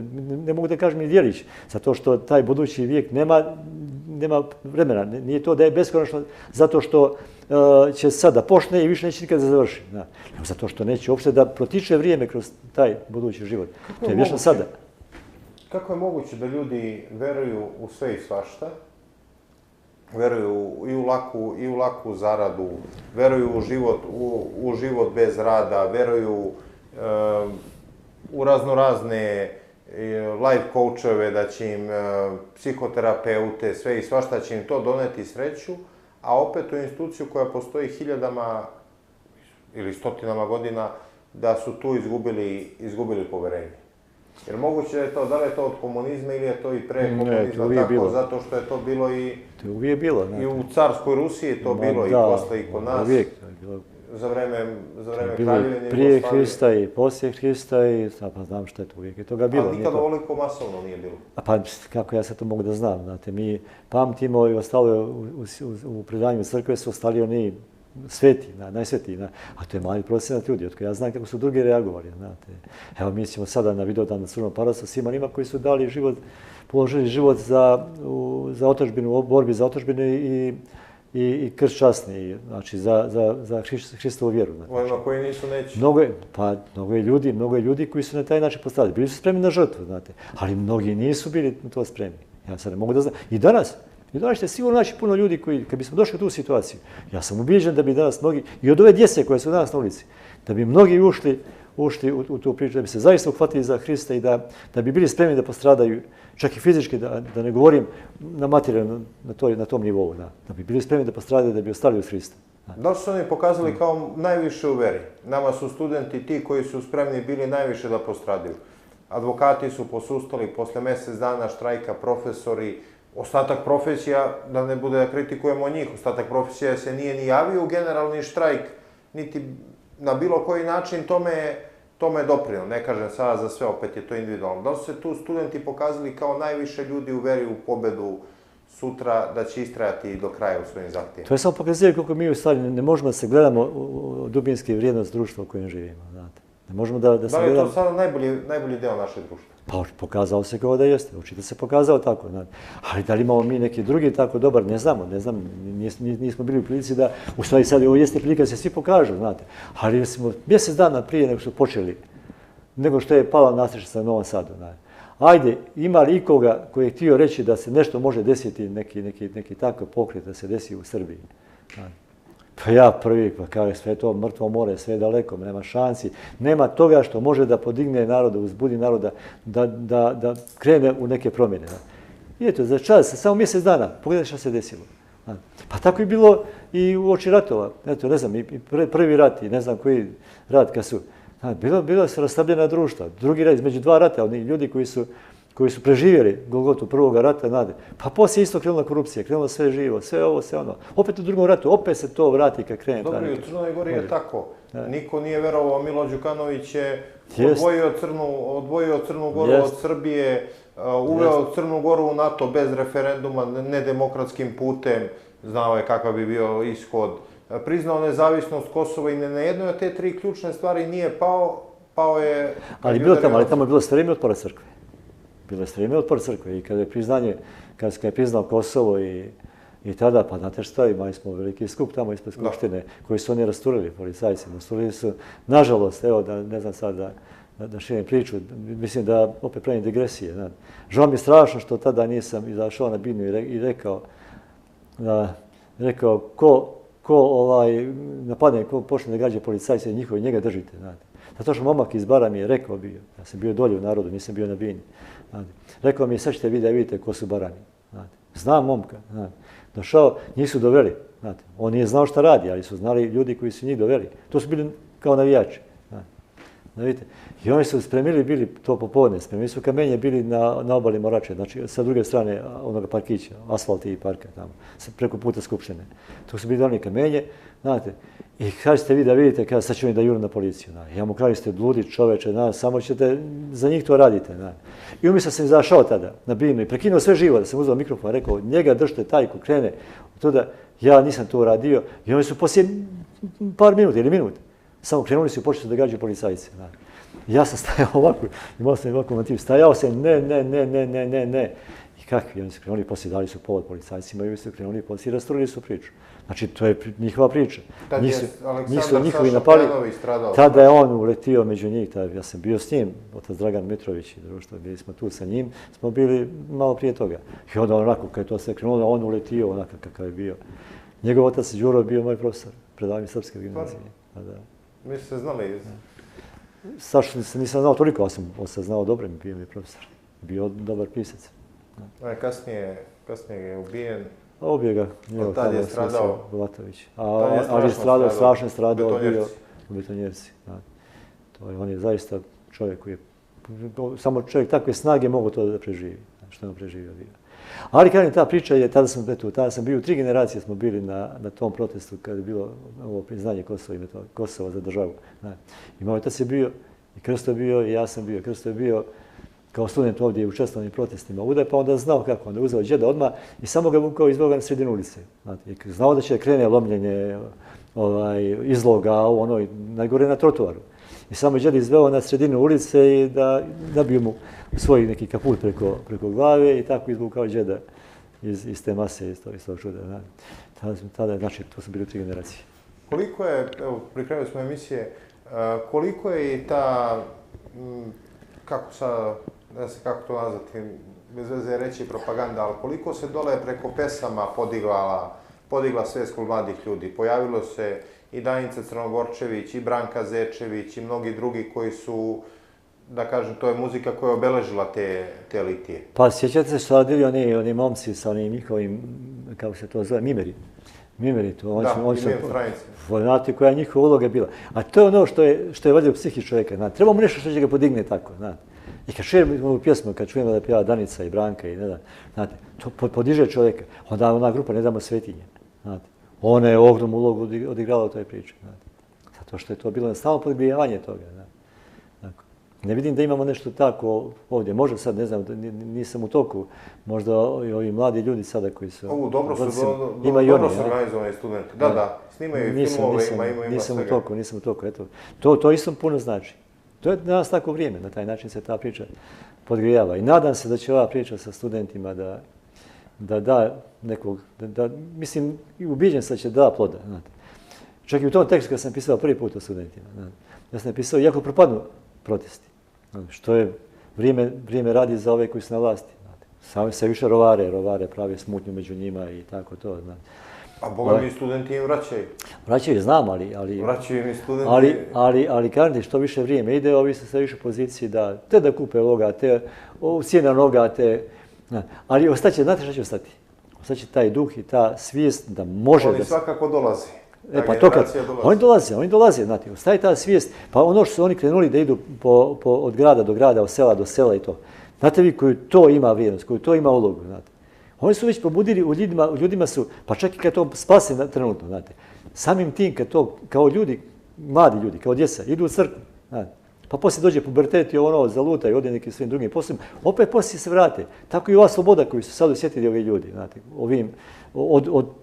od te djece, mladih ljudi, znate, koji su njima pošli od kuće do kuće maltene. Znate.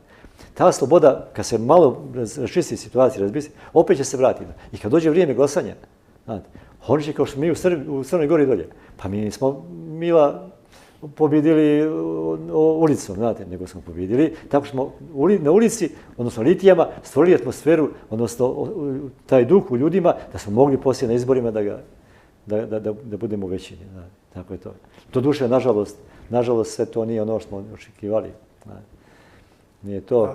Rekao mi ja moj prijatelj, ja mu vidim, on piše, raspisao se, piše dosta, slavi tamo. Ja mu kažem, vidim da slaviš, da si radostan. Pa kaže, brate moj, došli su naši na vlast. Rekao, vidi, moji neće nikad doći na vlast. Jovane, hvala vam puno na izdvojenom vremenu. Nadam se će biti prilike u narednom periodu malo i na neke druge više duhovne teme, manje na ove dnevne, da pričamo. Hvala Bogu i hvala vam što ste pozvali i oprostite ovako, ja sam zaista sam ono što kažu na rezervi. Znate, došao sam inače, da kažemo, veliki je broj godina, kolima ste došli iz Bara za Beograd, što i pravo u emisiju. Bez klime koja ne radi u autu. Tako da sam kuvan sam. Hvala vam puno. Hvala Bogu, hvala vama. Poštovani gledalci, moj današnji gost bio je sveštenik Jovan Plamenac iz Bara. Do sljedećeg viđenja, svako dobro.